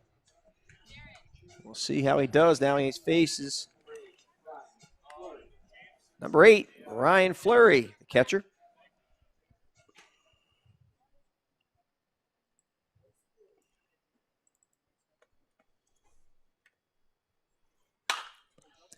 First pitch to him is flown to left field. Underneath it is number 2, Mancini, who makes the grab. And that will end the 6th inning for Team Pennsylvania. We'll be back with the top of the 7th right after this break.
And welcome back to beautiful Showers Field here in the city of Du Bois, Pennsylvania for the PBR Northeast Future Games for BFA Live Sports. Doug Stasic joined alongside my brother from another, Al Fisher, and PBR New York's own Jed Carrier. Coach, welcome back. Thanks for joining us. As it looks like we got a new arm on the mound, Al, and Sean Finn from Central Bucks South.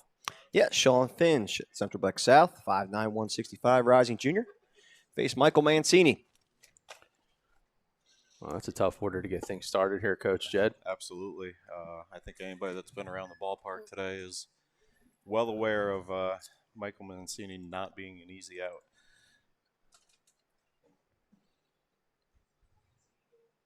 Yeah, just a lot of guys here from your New York squad standpoint. Every time we kind of look on who's on deck, I just kind of chuckle because I'm like, man, this just doesn't get any easier for any of these pitchers. And I think I've heard Al must have said that at least 3 or 4 times, let alone in this game. Yeah, we're on to the second half of our Oh, split. look at that There it piece is of again, hitting. Left center on a line. That ball got out there in a hurry. Michael Mancini with a leadoff single here in the top of the 7th inning. Almost on cue. Every time we have you on and we talk about him, there's another hit. Yeah, and you were talking about how Mancini is just a great student of the game, great kid, great family. I remember you saying that yesterday. Yeah, absolutely. And, I think I touched on it maybe yesterday morning. Just the game doesn't speed up for him. He kind of plays it at his pace. And you can see it. And he's not the wow factor, in the workouts. He's just going to be what he is. Just a gamer. Yeah. A fly ball taken fairly deep, as that was Aiden Chamberlain taking a center fielder almost to the wall for a long out. Aiden's had a good week with the bat. He really has. Had a few hard outs yesterday. I know he's poked a few to the right side, but he's had good at-bats all along, plus a pretty solid inning to finish up our football game there yesterday. Graphic doesn't want to go out here. That was like the not only was it a football game or was it the Jerry Lewis telethon? Oh, yeah, dude, it was, it man, was that- long. I think, well, it had teeth. It was such a great battle. You know, it was like go up 2, go down 3, Yeah. go up There was some- 1, go yeah. down 2. At least we had a little back and forth. Yeah. This game too, very well played. Yeah, this It is is. awesome. Been a very clean game. We were talking a lot There goes the about- runner, Mancini. As O'Shaughnessy fouls it straight back. Yeah, some of the pitching matchups have been really strong. I mean, just look right now. Finn throwing 86, spinning 2,200. And That's coming out easy. Ed Hall is maybe my click to pick for the week. okay, That was impressive. Mhm. He was up, I would say, 2-3 mile an hour from where he sat at the New York State games wow. about a I month ago. was gonna say that's a pretty short amount of time. Yeah. I mean, I believe he was 86, 88, and it looked pretty easy coming out of the hand. So O'Shaughnessy gets hit by the pitch. And we'll There is find your- herself at first base. There's your click to There pick. he is, on cue. Man, it's nice how that just lines right up.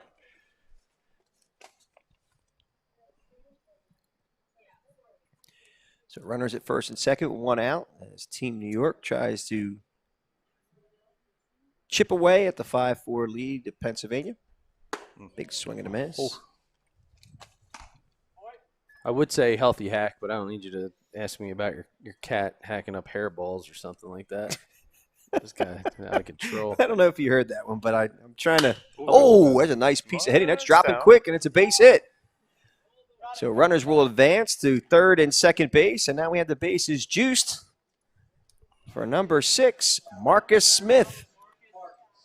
So Marcus got a half a day of rest today. I know we've been using him to Yeah, plug the outfield gaps with the Gavin Boyle injury. So I gave him the first 4 innings to catch his breath. But first thing he does is take a single through the middle there. And a first pitch, too. First I think pitch it was, yeah. breaking ball, I Yeah. believe he stayed on. yeah. I'd like to see him kind of turn it up a gear here. I just love the coolness to him. When I say coolness to him, it's just You look at his eyes. yeah. He you know. gets it. He gets in the box, and you've heard times where the pitchers are the ones that stare down the batter, but he has this thing where he's just like, "There's nothing you're gonna throw me that I'm not comfortable with." Here's the 1-0 pitch from Finn in the dirt. It's now 2-0 to Marcus Smith. Yeah. The base is loaded and only one out. Well, if you're a hitter, this is your scenario right now. Yeah. 2-0. You can get on the offensive here. Oh man. Pitched the rip and he just missed. Yeah, 84 mile an hour offering, 2,200 on the spin. Actually had vertical movement, 15 and a half inches. So, I think had some run. 2-1 to count to Marcus Smith. The runners at Oh, God. Got to make Every sure I get back base. to the pitching angle. My bad. That's a good take right there, but that was also a good pitch. Yeah. And Yeah. 2-1, you really want to get that call. You get yourself back in the at-bat, and as a hitter, you don't want a double play ball right there. Marcus Smith got the call, though. ball 4, he walked him. All right. So Team New York is now knotted it up at 5-5, but still one out, and the base is loaded. And that brings up Nicholas Badillo. Yeah, Nick put a charge into one. Yeah, he his did. last day. Squared it up. It's the deepest part of the stadium, I believe, at 366, if I remember correctly. It was a one-hopper. Yep.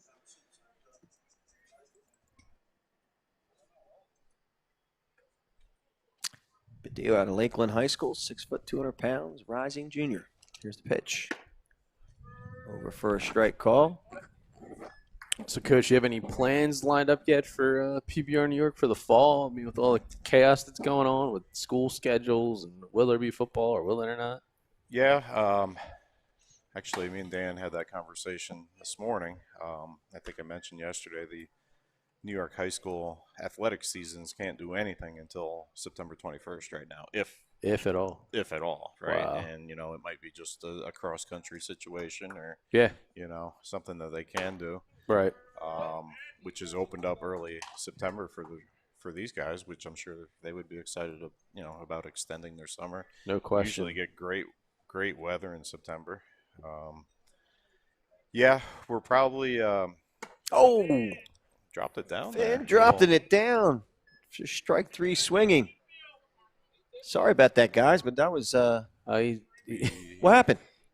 He's saying, Padilla saying, yeah, man. All right. All right, some honesty all the way All right. around here. We like it. Good character guys on both Yeah. sides. Not bad. You sure somebody doesn't have a penny on this game? That wouldn't happen if it were Al and I. Oh no. I could tell you, he'd missed. That would have been my thing. Yep. Well, well, miss. got him the conventional way there. So probably one of the events that we're looking forward to and we feel is going to be a very strong event just because of everything getting pushed back on the recruiting end of things is probably a 2021 and like an unsigned senior Oh, yeah. event. I know in New York, probably in the Cortland area, we've been doing most of our events there.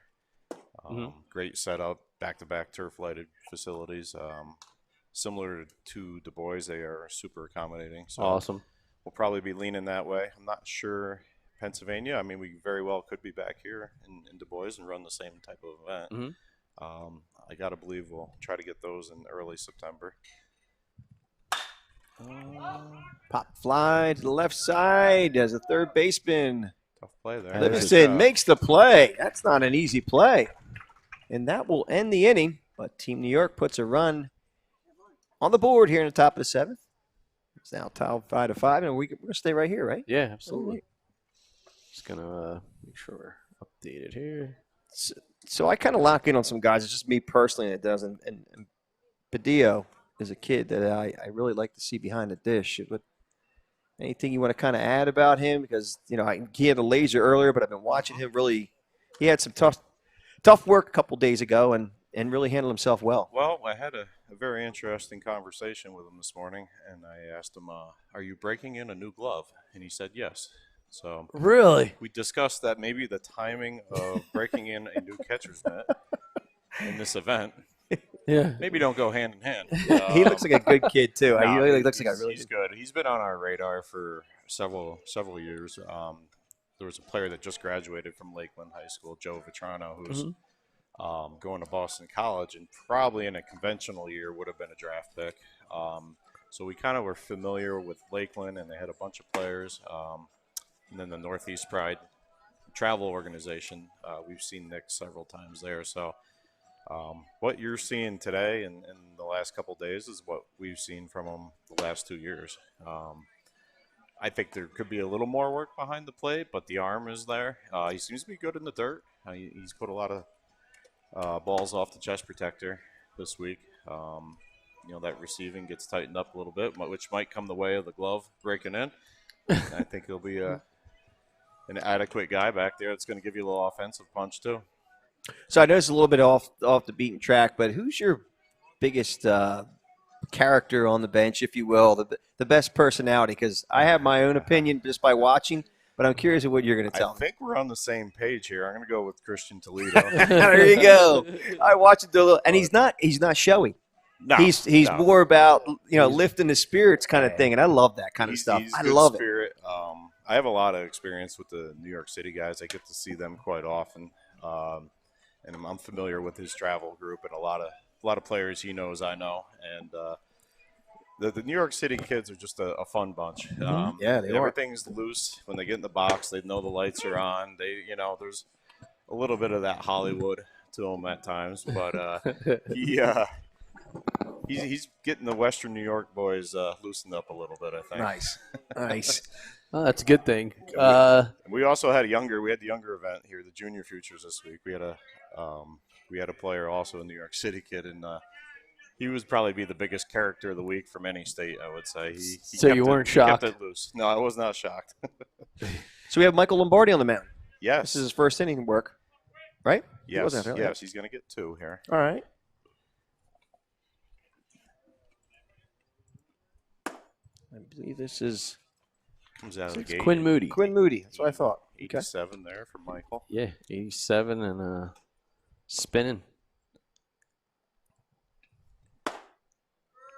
We're No. certainly not biased at PBR. No. Michael is probably my favorite person Really? that I've dealt with over the last few years. Absolutely. That says a lot. I call him Smiling Mike, actually, because he's literally, when he checks in, there's a smile on his face. He's happy to see us. He's happy to be on the ball field that day. Right. He doesn't have that, I'm going to puke on my shoes look, No, where a lot of guys are like, oh, man, this is going to No, be rough these next no. couple of days. just in general, a happy kid. When he gets in the box, or like right now when he's on the mound, it's all business. His progression has been great too. We've watched him from 78 to 80, 80 to 82, 82 to 84, and then a month ago here in Cortland, 85 to 87. It looks exactly like That's where he's now, yeah. where he is today. So, Wow. Wow. That's some progression. yeah, and he's probably grown about, I don't know, 4 or 5 inches in that progression. And But that's what you're looking from a PBR profile Yeah. for these kids, right? To be able to show Well, the that's the growth thing. and the development. yeah, it's a resume, you know. You're showing your development, you're showing your experience. The video log, shows the skill set. We get to know these kids too. That's why I can speak on Michael's, character. Tough play there. I pounded want to it see short. this. Here comes the throw. Rincon. Nice job. Rincon. Oh, Rincon. Wow. That was nice. Taking the play. To retire, Moody was getting down the line pretty fast.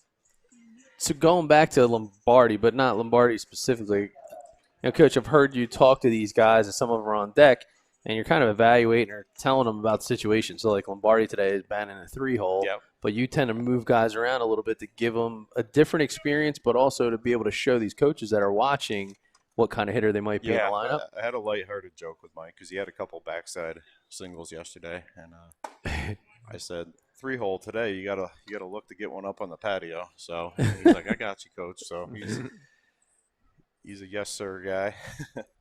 Hey, that's awesome. It's the kind of kid that you want to add to your program.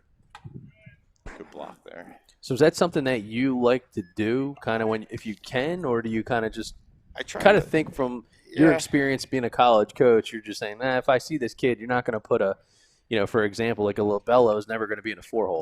No. I want to give guys a little bit of where they probably would be. Like Mancini, you noticed is kind of being that 1, 2, and 3. I mean, when you're talking about a 2-hitter that's just going to wear you out. I mean, that's a guy that would probably pencil in there every day. You got Lobello and Mijos and Tyler Sawsville that all kind of fit that table setter role. Mhm. I think Marcus Smith is kind of a swing guy.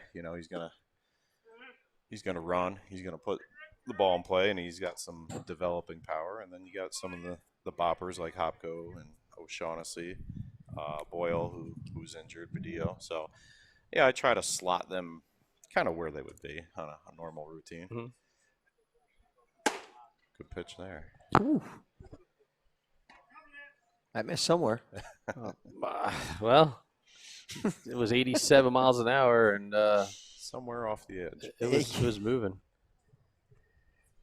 Somewhere off the edge or on the edge? 88 there. Sorry. I sometimes Code again. look at him Oh, get down Lord. the line. Big fella, Golly. big fella. Wow. Hello.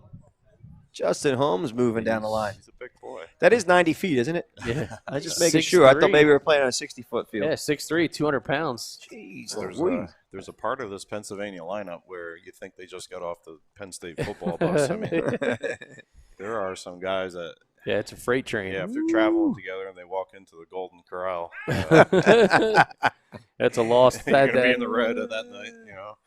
Uh, Some impressive athletes. I've been fortunate to bump back and forth between Pennsylvania and New York this summer, and I've been thoroughly impressed with the talent in the Keystone State here. Oh. Got Oh. Gee. Thought they had him. Still would like to have that one back. yeah. Grip got a little deep in the hand there. Yep.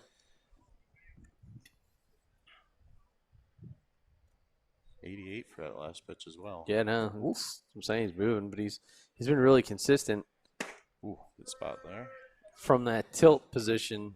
He's been right on the money at 1 o'clock. So when I keep seeing that type of repetition, it's just that's reinforcement of really good mechanics.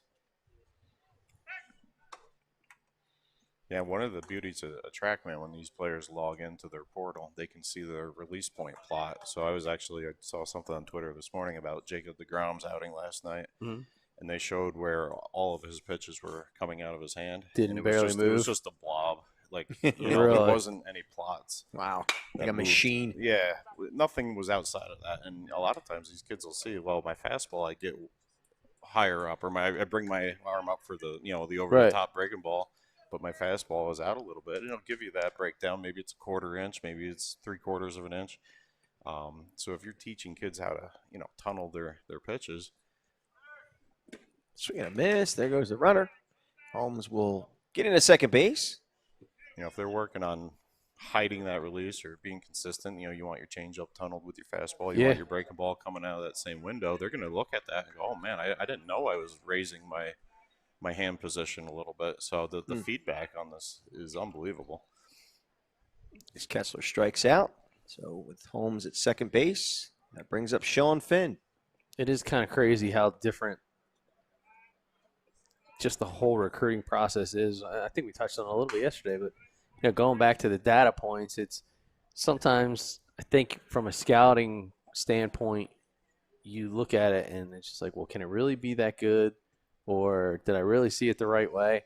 And so when you can see a kid throw on one end of the screen, then look directly to the right and showcase like, well, that was either legitimately as good as I thought it was, or that was better than I thought. Ground ball to short. Here's the Rincon, throw. busy. Rincon finishing it up. And that ends the 7th inning. We're going to the top of the 8th for Team New York coming to bat. We'll stay right here.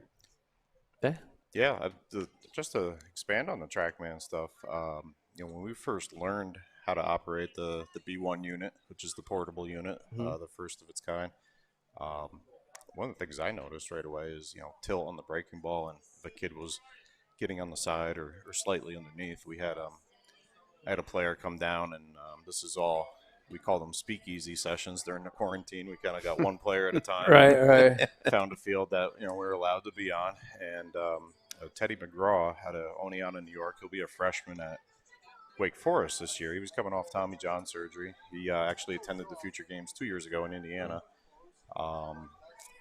So, Coach, talk.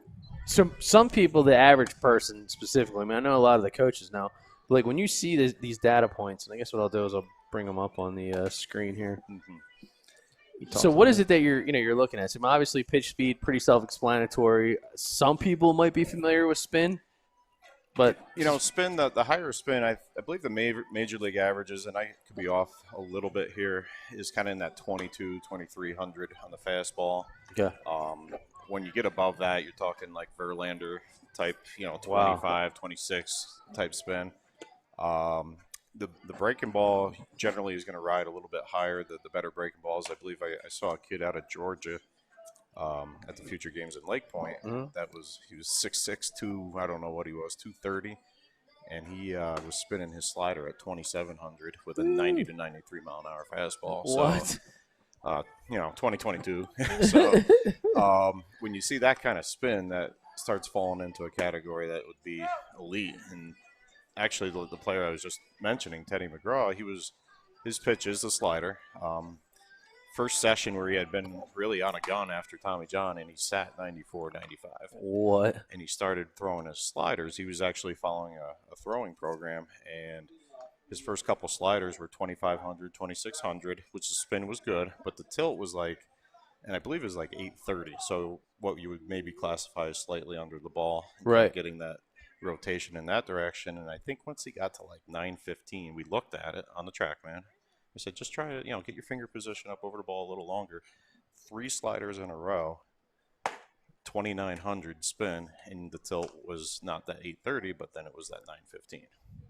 So a kid that was a visual learner was able to look at that plot and look at the data points, and without even throwing a warm-up pitch or like just trying it out, he just ripped it.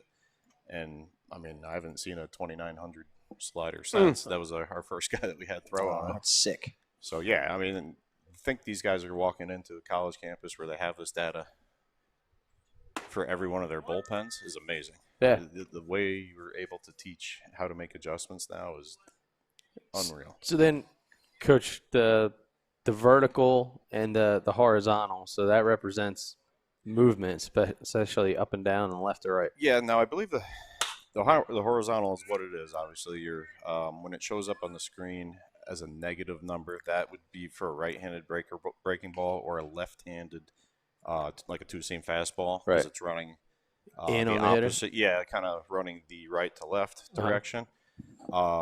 Where you see the positive number, that would be arm side for a righty. See, it was a drop down right there. I'm curious to see what his horizontal was, 16 inches to his arm side. Okay. So that's your east and west. Now the vertical, and I don't want to butcher this definition, I believe is how well the ball holds its plane.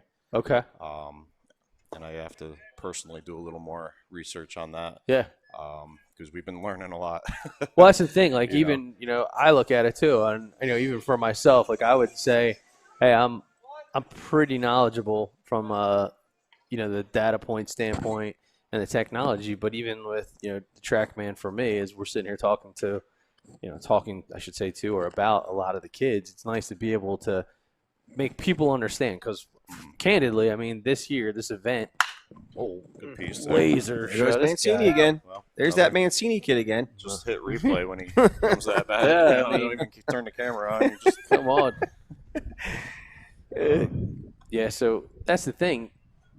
A lot of people, this is an event for college coaches and to be seen at the college level, but now you have parents, you have family, you have a layperson, and heck, you even have a lot of kids, let's be honest, that are watching this and saying, well, what is it I'm looking at? Right. Like, Right. So that's why I appreciate you kind of giving them a couple minutes of just a brief kind of feel to it. and the TrackMan crew, Mike Cavassini, and we have a few guys on our staff that have helped with the training nationwide, have been great.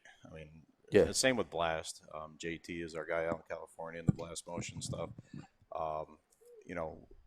Just learning what it means, obviously, is completely different than operating the unit itself. So we've been on both sides. Our interns are now speaking the language. It's great. Yeah. They're all learning it. They're going to put themselves in a position where, big league clubs need people to operate this equipment because it's in every stadium in Yeah. Major League Baseball. Baseball ops guys at the Division I level, they're going to need people that have this type of experience. So the fact that they got to get their hands on cutting edge technology is really cool at Oh, yeah. 22, 23 years old. Really impressive. Chamberlain to plate. There goes Mancini. Sliding in safely with a steal. A little bit of thievery.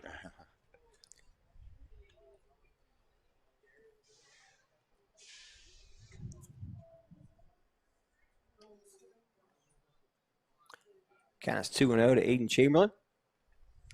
Mancini at second base. And a 1 out. For us on the scouting end, I mean, we've always, been able to say, well, that's a lights out slider, or that's a wipeout slider. But what makes it a wipeout slider? Right. That might get him over. Or might find the wall there. No, we'll get him over at least. There he goes. Good speed by Mancini. Good base running. The Nolan Ryan fastball that 40 years ago everyone said rose. Now it was probably elite spin. Yeah. It was probably 2,800 spin my. where it just Yeah, before you had no idea stayed. what does that mean? Yeah, what's Right. it mean? What's it Right. mean? And somebody that's 84 with, like we're seeing right now, almost 2,300 spin, that's going to play a little bit better, especially up in the zone. The key number for me that I've really fallen in love with this summer is the extension. Seeing some of those guys get to release out 6'7", 6'10". I know we had a couple 7-foot. Yeah, we saw sevens today. Yeah, okay. We did. So you just feel, if that ball is coming out of the hand at 53 feet and it's 85 with 2,300 spin, that's a lot better than 85. Yep. You're getting on hitters. And you think about your playing days, you'd see a guy that looks like he's throwing hard and you get up there and he wasn't. Maybe shorter extension, maybe lower spin, whatever it may have been. And then you got a guy that's the sneaky fast. Again, we have a way to describe what's sneaky fast. Right. What's deceptive. So we got Michael O'Shaughnessy Apologies, at the I plate. still had Chamberlain up. We were getting deep in the in the conversation there. Looks like we do have some rain coming in here. I've been keeping an eye on them while you guys are talking. Yeah, it's funny. I met a groundskeeper from the Boston Red Sox, and he told me about this app. So I changed the weather app, and it's the most accurate app I've ever seen in my life, to the minute. Really? Yeah, and it's for $5 or something. I'm like, it might be the greatest $5 I've ever spent. What's it called again? Dark Sky. Dark Okay. Sky. Dark Sky. I'll make note of that myself. All right, so let's get Shaughnessy up here. That's what we got here. A little bit of a dark sky. Well, we have what, top 8? Yeah, Always a shot by man. Shaughnessy. Got all over that one. he turned on that one. It's good to see from Mike there to shorten up a little bit. We know he's got the pop. Got a 3-2 count right now with 2 outs. A runner at third base and Mancini. Spin takes his sign, winds, and the pitch. High for a ball. So Shaughnessy will get a free pass to first base. And I bring up number 20, Edward Hall. 2-out walk brings up number 20, Ed Hall. So I happened to listen in last night. You had, I believe, Ohio and Michigan guys on. You there. listened? Oh, Yeah, yeah, that was Aaron's a great dude for Michigan there. Those guys were getting after it. A lot of bets being placed in the game. nice. Yeah, cut it by was. Hall. Michigan-Ohio rival. And from the first pitch, it just had a whole different flavor Mhm. to the game. Like because even Al and I were looking at each other. I'm like, okay. I was like, here's something on the table here. We were up in the left field lounge there doing some work and watching, and we could see the dugouts getting after it. You could tell there was some intensity. You see Yeah. the grayness out there? Yeah. Over the right, that's rain. Yeah. Just so you know. Oh, boy. But yeah, they did. They had quite the rivalry, and they had a great. I mean, we had a great time though. I mean, just Oh yeah, probably right a heard on there. blast. And then, so we had Aaron on first, then we had Jordan, and then we switched it around. And in the last inning, I think we had both of them at the same time. Yeah. And basically at that point, Al and I didn't have to do much. Nope. So those guys We're were just steering the ship a little bit. That's all. They were. refereeing. Yeah, that was fun. yeah. That was a load of fun. No, we've gotten some good feedback. A few coaches have chimed in and said that's just awesome having the state guys on, and Yeah. a little more of an in-depth Well, that's just background it. on the players. Like these guys know these kids now 3, 4, 5 years. Yep. 100%.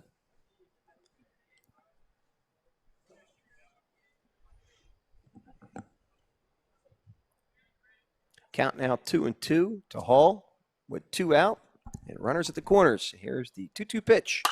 Oh, it might Fly drop. ball to center field. That's going to drop for a base hit. Mancini will score. And New York has now taken a 6-5 lead here in the top of the 8th inning. Those scrappy New York Pats are just Mhm. they keep clawing their way back. On my radar, it's definitely going to be like a little bit of a pop-up shower. So it's just waiting like a minute or two. Probably last for a couple minutes. Now I bring up number 6, Marcus Smith, the shortstop outfielder out of All Hallows High School, 5'10", 180. There's a fly ball lifted to second base. Number 5, staying with it, Moody. Quentin Moody makes the grab, and that will end the inning. Not until New York puts a run on the board to take a 6-5 lead here in the top of the 8th. We're moving to the bottom of the 8th. The real question here is that blue 6-5. sky going to push that dark sky? Yeah, I think Yeah, that's why we're keeping an eye on the radar. well, the funny thing is, I don't really have a good sense of which, like, is that east Right. or No, is that west? That's northwest. Why do I know? Because the sun was set over here in front of our faces. That's dead west. That would be north. Listen, I was only a Weeblo, What are you, not a Cub Scout Are you a or Boy- Boza. Boy I was Scout? only a Weeblo. You're gonna like grab some sticks and I- make a that- fire. well- What's next? I was going to be I was asked to play the part of MacGyver. Oh, I was. They said I was too chunky. oh man. So as promised, looks like Lombardi's about to get loose for his second inning of work. And so now, Okay, it's getting Coach, for guys that aren't familiar or people in general aren't familiar with the process, so what's the next step for the participants of the future games? Because you got a lot of rising juniors and rising sophomores. So what's the next step for you with them and a PBR? Well, scenario? a lot of these guys historically, within probably a month after the event, will make a verbal commitment. Okay. Some will not. That's completely fine. When that happens, we do offer. We got your tent here. There we Yeah. go. We're good. I got All it. right. I got it. You keep going. When guys do commit, we do offer events. We basically call them committed player events or pro cases where Yep. they continue to improve their numbers, or if something changes in their recruiting life, they have updated video, they have updated data. Some of them just like the fact they get to compete with other guys that are in the same boat. We did an event in Cortland that normally is at Doubleday Field in Cooperstown. Every year we call it the Call to the Hall, and it's committed players. Right. And it's a lot of 89 to 91 arms, and a lot of guys can swing it. We do a wood bat workout. We had to move it this year because just Cooperstown was not hosting games in town for the month of July, so we did it recently in Cortland. It was New York and Pennsylvania players, so that's an event that we look forward to every summer, especially when we get to be in Cooperstown a block. or two from Oh the Hall of yeah. Fame, I mean that's pretty awesome. can't beat that event. Nice first pitch from Michael Lombardi. We'll see him. That a lot of guys we'll see again. But this event generally is the center stage, and the commitments do start to happen shortly thereafter. Sometimes they happen within days, just because it's been in the process. And Coach may have seen what he was hoping, and they go from there. Yeah, just for those watching, we are aware that the center field shot is a bit off. Downpour? All right, so we're going to have to go to a backup mode here, guys. So we're going to probably be taking down the center field camera because it looks like we got a bit of a storm cell blowing in from the outside. So I'm going to keep talking to Coach. Okay. And I'm going to talk to Charles. Okay. All right. So I didn't see what happened to Nick Labello. Actually, I was too busy worried about the weather. All right. We got number 7.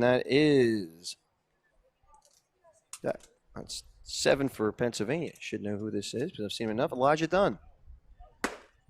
Barty just filling the zone up, Coach. He's, He is filling the zone. in this situation, your 7th, 8th inning guy, get out there and throw strikes with a lead. Oh, nice Break the ball pitch. there. I mean, he did well last inning, but he is really showing this inning. Very composed. Mm-hmm.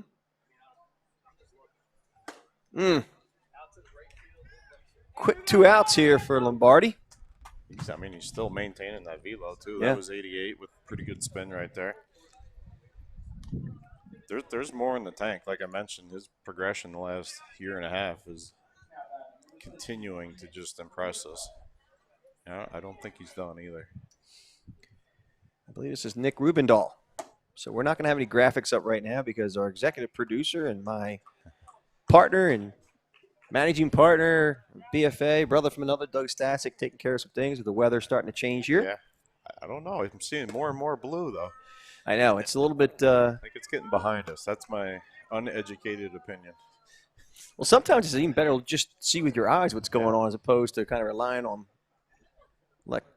technology at times. There's a great story since I'm going to fill up some time here. Ooh, nice pitch. So Doug and I were calling a game down in our area, just a regular high school game. And me just being me, we're kind of filling time, and I happen to smell rain. And I said, "Do you smell that?" He's like, "What are you talking about?" I said, "You don't smell rain?" He goes, are you insane? I go, "No, you can smell rain coming." And it just so happened it never rained there. But I'm telling you, not even a quarter mile around the corner, it had deluged. Okay. All right, so the other game at Stern had finished, which is beautiful from a timing standpoint. Our game, however, we're trying to finish it out, but with our camera equipment, it's not Well, it's very allergic to water, I guess Yeah. we'll call it. Yeah, Well, allergic. Michael Lombardi's helping us out here. Yeah, He's not messing around. Yeah, he's filling his own. He's dealing. He truly is. So that's why you're looking at the track, man. Uh-oh. There's a fly ball to deep center field, and that That ball might- is You got a tie game? No. off the fence, off the top of the fence. The wind just held that up. Wow. Just enough. That must have gone off the very top of the fence. I'm not talking about the top. I think on the workout day that gets to the supermarket Uh, across the river. yeah, exactly. Exactly. So I'll bring up number 2, and that's Charles Evans. Rubendahl. He's got some serious pop. Yes, he does. He's a big boy.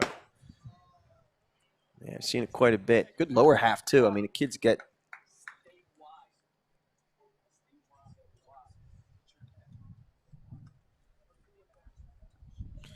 she's looking –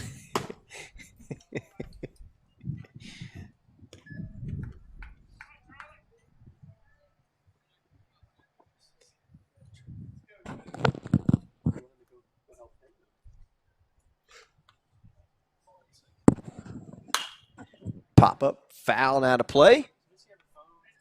This count is now 2-1.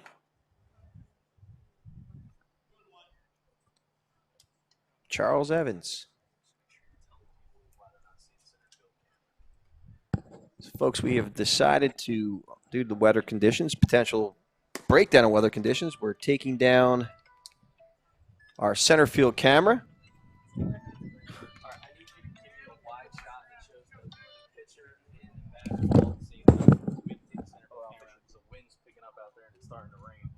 Good, Lou. How are you doing? Yeah, like kind of just a wide shot. Another well hit ball to center. really? Looks like he's got a bead. He ran it down. So I got a little play-by-play in me. All right, at least I know that. That's good to know. Okay. All right. Appreciate the pinch hitting there by Coach Jed Carrier. And that is going to end the half of what's been a weird-looking inning from a weather standpoint. So we had rain, we had wind. Now we have a little bit of sun, and it looks like we have more rain behind us. So stay tuned, and we're going in the top of the ninth. So I think we're going to be able to squeeze this one in as we're down by just a few minutes here. All right. All right, yeah. So we got top of the ninth coming up here, and a one-run thriller. Yes, you're staying up there. All right. So, That's a Bon Jovi. and again, it's a live, a little bit of a live, I don't know, live chaos. Live Sometimes it chaos, live happens with action. us. But that's what Well, it's BFA tough. Sports is all about. It's all about living the dream and being on the edge. Preventative measures. Yeah, yeah. Well, it's just And the weather's so tricky. It's like, well, now I'm not going to have power in South Jersey until possibly tomorrow morning. okay. Well, It's good stuff. Mijos. Huh? Yeah. Okay.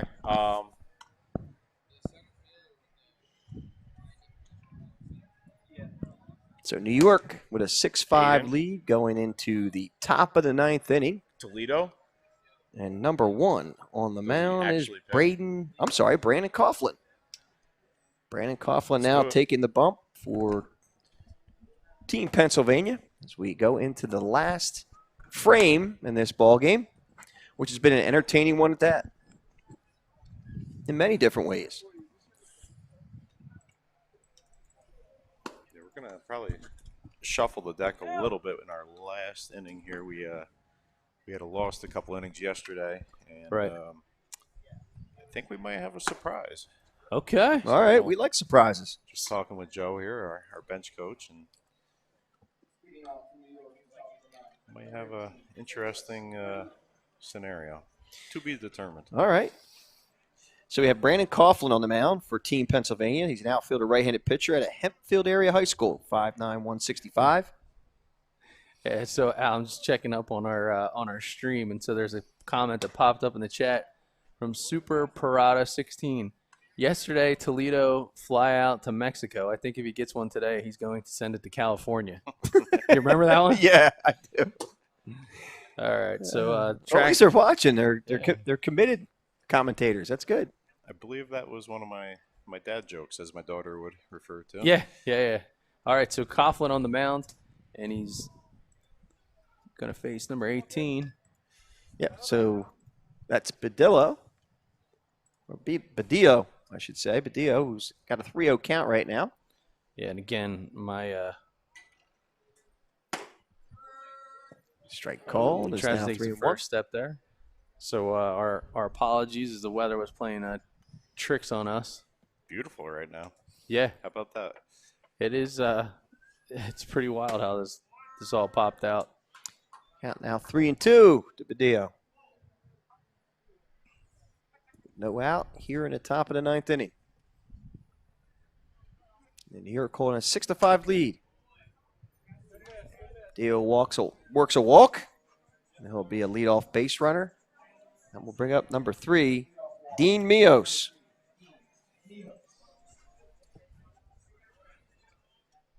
So now, Coach, from a college standpoint, since you kind of wear a couple hats here, do you see this continuing to kind of create havoc in a little bit of the recruitment process? Like, The flare to right field. It's going to Wow. fall for a base hit. Badillo taking a turn at second. Going to be heading to third. We've got runners at first and third now with nobody out. And number 4, Brian Rincon making his way to the plate. Yeah, Yeah, continue on. Yeah, there's so many layers to what's going on right now. Obviously, it's all started with the draft and the major programs that maybe didn't lose some guys that they thought they were going to lose, and then it kind of continued on with the graduated senior who may elect to come back and attend school for maybe that 5th year or right. finish out their eligibility. So that creates a little bit of a log jam on the front end, I guess.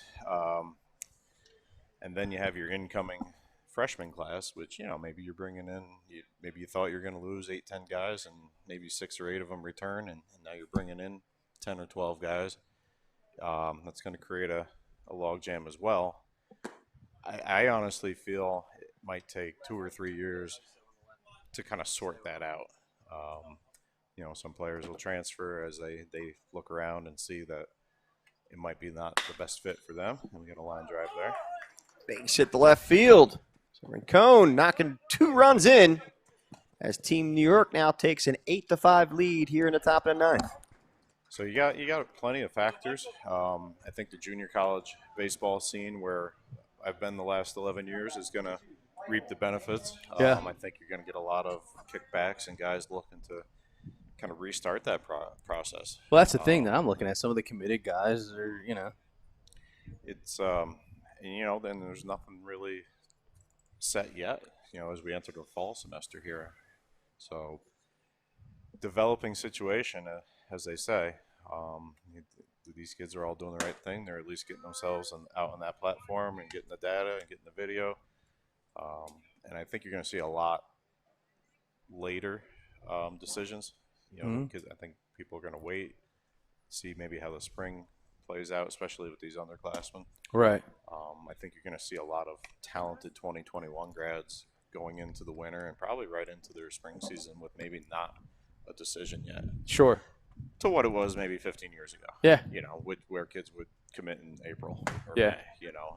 It's obviously sped up quite a bit the last few years. It's gone the route of basketball and football, where you're seeing a lot of the underclass guys make a commitment. So not too sure how it's all going to shake out, but I think it's going to have a little bit of a ripple effect for the next couple of years. Yeah, it's just the unknown. I think that's the hardest part.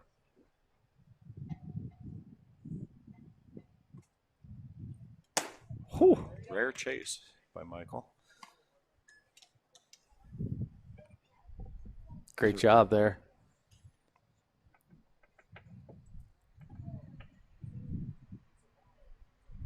All right, here's the 3-2 pitch of Mancini. And It's a the shot man. to left field.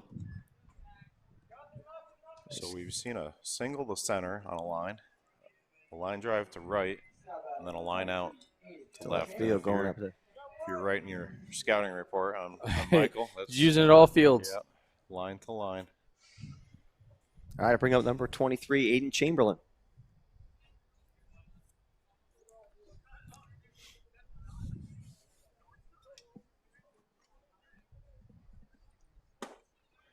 First pitch is over for a strike call.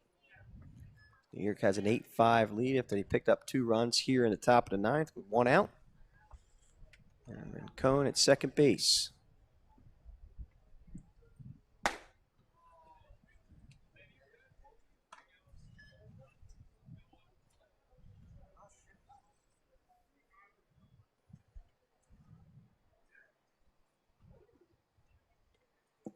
Again, for those of you tuning in for the Swing and miss. conclusion of the game, we had some weird weather that was kind of circulating around the ballpark. Wind kicked up, a little bit of rain, and realizing our center field cameraman is on a scissor lift that moves when you breathe, really. So And parked right above a There goes riverbank. Rincon. Here comes the throw. Oh! An opportunity to get him. Just a hair off. yeah, so that being said, it's why you're not seeing the, as we like to call it, our money shot from center field. So luckily we got 8 full in before that really happened, but nonetheless, we are center fieldless here in the 9th as we finish this one out with Aiden Chamberlain at the plate. Pitches inside for a ball. It's now 3-2.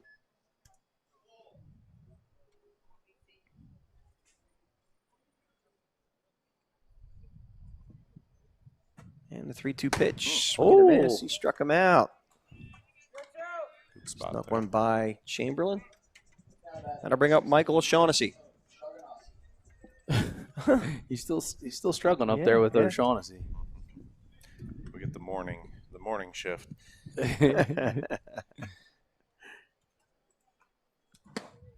Change up there. Nice pitch. This pitch is called a strike. 0-1 to O'Shaughnessy.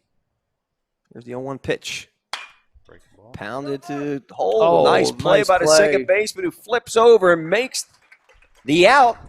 And Very who well is that young man over there? Got to give me a number. Number 11. Number 11. That is David Kessler. And that will take us to the bottom of the 9th, Mr. Stasic. Yeah, last licks here for the future games.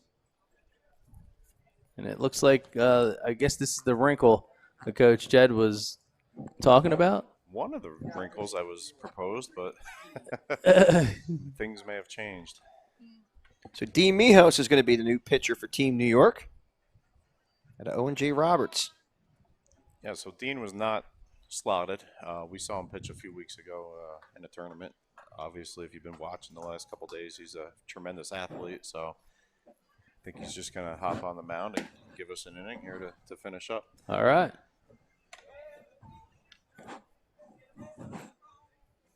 And since he's our Pennsylvania acquisition, he can actually Close it out in his home against state. home state. Oh, So wow. How about that? Yeah. Storyline. Hey, that's right. Yeah, he was the one that was a standout at your event a couple weeks ago, right? Right, and we said, you know what, we have to find a way to make this work, and we had some roster changes, and we were able to find a spot for him at the last minute. It happens year to year. That Right. You know, Something pops up. same thing with Team Select. You try to get a guy on there, or Mhm. even you get down to the last day and there's an injury or players are traveling to another event. You might even grab a guy from another team to just finish up. So, but I've been really pleased watching Mijos all week. Just fun to watch.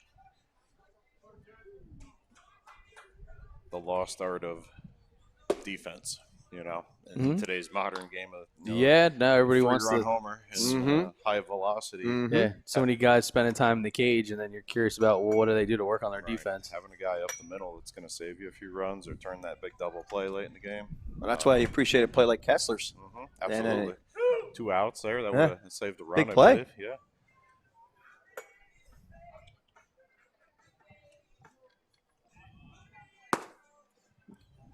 So the original conversation, which would have excited you guys, is that we thought Toledo might make an appearance. Oh. He was 90 from the outfield the other day, so Okay. but maybe the conversation of are you a pitcher or do you want to be a pitcher may have got confused or lost in translation. Okay. All right. So the first batter to face Mijos is Braden Horton. So catcher? 84 at the knees for Dean, who's our fill-in guy. I like that. 2,300. Bet you spin. would. Man. All right, so 0-1 to Horton. Here's the 0-1 pitch. Oh, Okay. all right. That's a nice Yeah. comeback breaking ball. 65 miles an hour? Dropped it in. Didn't he just say it was 84 in the first pitch? Yeah. 84. Okay, well, And that's that about was almost 20 miles an hour. Good morning, good afternoon, good night. Yeah. Sequence 86. How about Looked like Mijos? he got in on him. A little hooting and hollering going on. How about that?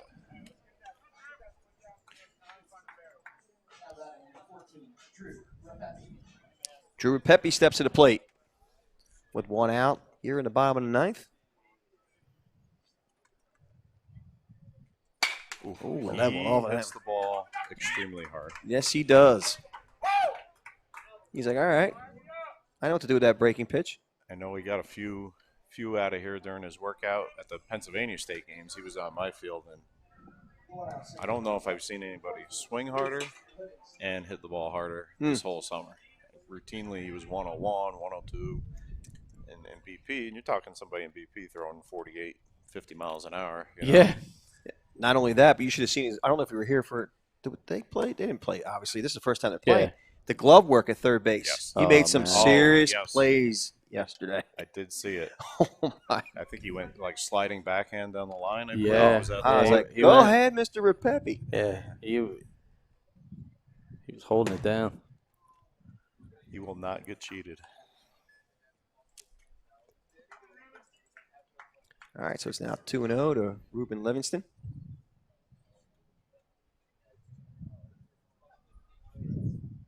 Here's a 2-0 pitch. Ground ball may have eyes. It's going to be a tough play to get him at second. Here's the throw. Made it a lot Not in closer. time. Wow. Made a lot closer than it should have You been. knew who that is out at shortstop, by the way. Of course. Yep. Is that like a first base Bugs Bunny, second base Bugs Bunny deal? and again, not to take anything away, but the name always pops up, Mr. Mancini. Yeah. Johnny on the spot. Yes, he is.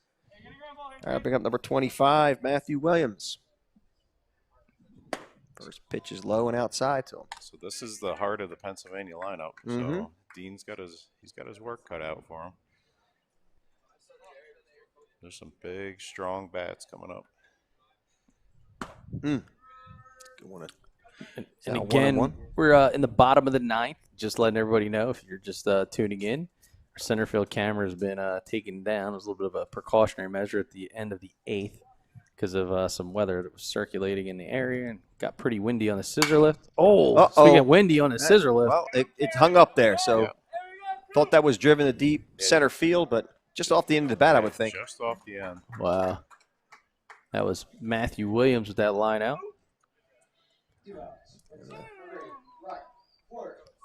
And I'll bring up Ryan Fleury, number 8, the catcher. 2 outs here in the bottom of the ninth. Pennsylvania threatening.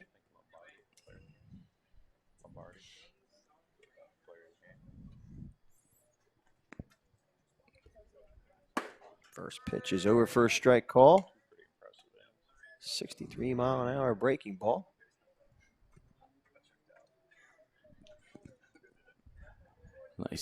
Nice first pitch in here. Big Oh, is jump there by goes the the runners. fella. that happens. Yeah, there's no way. Yeah, a guy that is not accustomed to holding runners on. With that kind of jump, I could have stolen second base. Well, it's just it. I mean, hey, 2 outs. He's focused on the Yeah, batter. sure. He's like, let's Yep. finish this. And I Well, that's what I'm saying, is that kind of jump. Yep. I think Badillo lost the handle, but I think he was going to go trail runner on there, which would Yeah. have been a very smart move.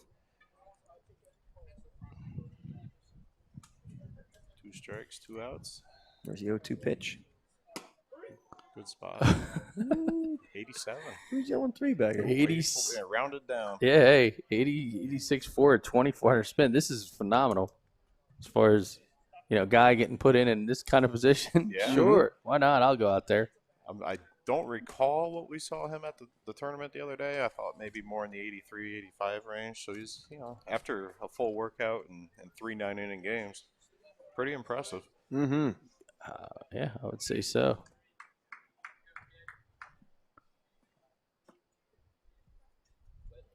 Here's the 1-2 pitch. Good block Nice there. block.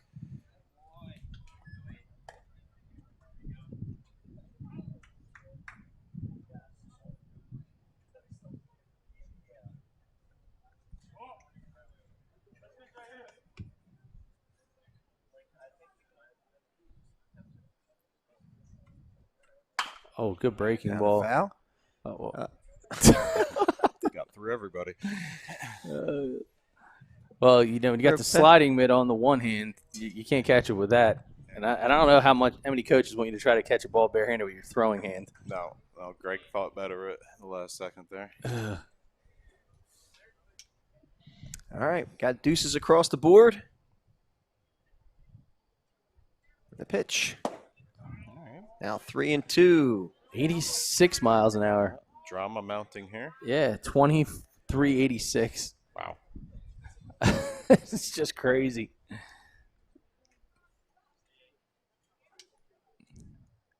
What do we have Mijos listed at? 150, 160? 155, I think. 155, yeah. Here's a 3-2 pitch. No. All outside. Bases are now loaded.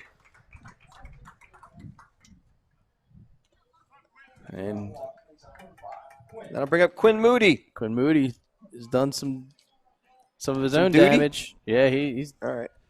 I know you like to rhyme. yeah. Like 2 verbs. and rap. Yeah, that's good. Quinn Moody's done some duty. Will he continue?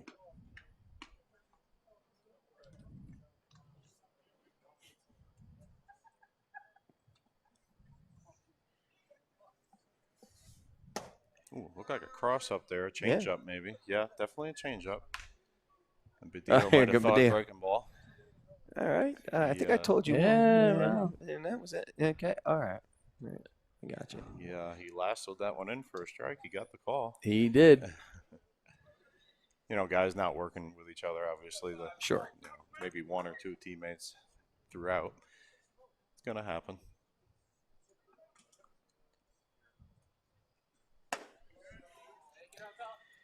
All right. Good job there. Again, he's just. I think the coolest part is, and maybe it's because he doesn't understand the dynamic of the moment entirely. He's just like, yeah, I'm just out here. Yeah, having a catch. Throwing. Having fun. I mean, Mios is just. Good pitch. Wow.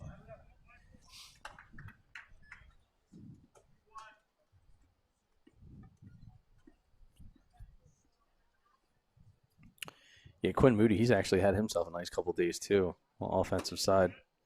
Yeah, I've become familiar with these Central Bucks kids. Seems to be a boatload of talent in that area. Yeah. I see them all over the PBR website, and just it's like one player after another. Assembly line. Uh-oh. Oh, No. hung it up. Toledo. All right, and Toledo makes the final out of the ball game, and that is the final chapter here for the 2020 Northeast Future Games for PBR. And looks like Mike. Team New York takes it over Team PA 8-5, and we're gonna try to grab Mike Lombardi of Team New York real quickly. Is joined here by PBR New York's Jed Carrier, and we're gonna get Mike Lombardi here on the headset. Set himself quite the few days, including today's game with 2 outs, or 2 innings, I should say, on the hill. So, Mike, Doug Stasic here for BFA Sports, man. Having yourself quite the tournament. Oh, thank you very much. Yeah, man. Good to be So, out there. how'd it feel today? You're out there for 2 innings of work, looking really clean, had some good stuff going. Thank you. Yeah, it felt good to be out there. I mean, in New York, it's been really tough to get those live at-bats, those live innings on the mound, so it's just nice to get any opportunity to play. Yeah, so how's your experience been out here in Du Bois? It's been fantastic. I mean, I was in the Future Games last year at Lake Point. Yeah. I mean, you can't really compare with this stadium and this atmosphere and having the live stream done and being able to go back and have it being viewed by so many schools is a really great opportunity. Yeah, hey, really great to hear that. And the fact of the matter is, hashtag be seen. And I would say you stepped up in a major way because not just on the hill, but, we saw you out on the field. You're making tremendous defensive plays. You seem to be really comfortable. So I guess my question is, in an environment where a lot of guys haven't had a whole lot of reps, you seem to stay really sharp physically and, mentally on the mental spot because you just were unfazed. It was nice to see you were kind of just in your zone. You just kept dealing out there on the hill. So any secret recipe there? I mean, what have you been doing to try to get some reps in? Thank you, though. It all comes with the preparation, though. All the off-season reps, all the pregame stuff, having a good warm-up, making sure all the pitchers are working, making sure you get enough reps before the game is huge if you want to succeed on the field. All right. So as the summer starts to fade and we get into the fall, for some of these other college coaches that are out there, where is it that they might actually see you? I want to make sure I get your name up here, too, as we're talking. I'm not too sure. Everything's still kind of up in the air, but I was just happy to get this opportunity, and as soon as I know, I'll be able to get my name out there again. All right, very cool. So how are things going in Fox Lane for you? Going really well. It was a tough blow that we lost this season. We're going to have a really good chance to compete heavily in our section, but next year we get everyone back, so should have another great year. All right, dude. Well, that's really great to hear. I think it's fantastic, and we're looking forward to seeing you because you got a little bit of time still left ahead of you over there, and who knows what the fall is going to bring, and better yet, we can't wait to see you again over here with PBR. All right, thank you very much. All right, that's it. Your player of the game, Mr. Mike Lombardi. And, that looks like it is about it. So for PBR, Northeast Future Games, BFA Live Sports, I want to thank Jed Carrier from PBR New York. Coach, thank you so much. Absolutely. Thanks for having us. It's been mind-blowing, the job you guys have done. The city of Du Bois, everybody just being receptive, the players and the parents. I mean, dealing with the changes. I'm sure everybody wanted to be at Lake Point and have the full experience, but I think everyone's going to walk away from these last couple days thoroughly impressed and satisfied, and we'll keep on trucking. So again, you guys are outstanding. Please thank all your camera men and camera ladies. Oh, yes. And, hopefully we see you guys down the road. Sometimes I hop on there with TJ in New Jersey, so it's not too far for me. I might catch you guys at an event sooner than later. All right, that sounds like a plan. Always willing to travel to see you guys. And, Al, another one in the books, but this was the big one. And, oh, my, there's going to be quite a few guys getting the call here from college coaches for the next few weeks to come and then some. A lot of kids showed well here. Just a ton of talent from the pitching standpoint, the hitting standpoint, fielding, all around, all the facets of the game. Just a lot of fun to be here today. All right, well, we're going to do it for now. So thank you to the city of Du Bois, Pennsylvania. Thanks to everyone involved with the PBR Northeast Future Games. And thank you to our crew at BFA Live Sports and This Week in Baseball South Jersey. So for now, I'm Doug Stasic. I'm Al Fisher. We can't wait to see you play ball.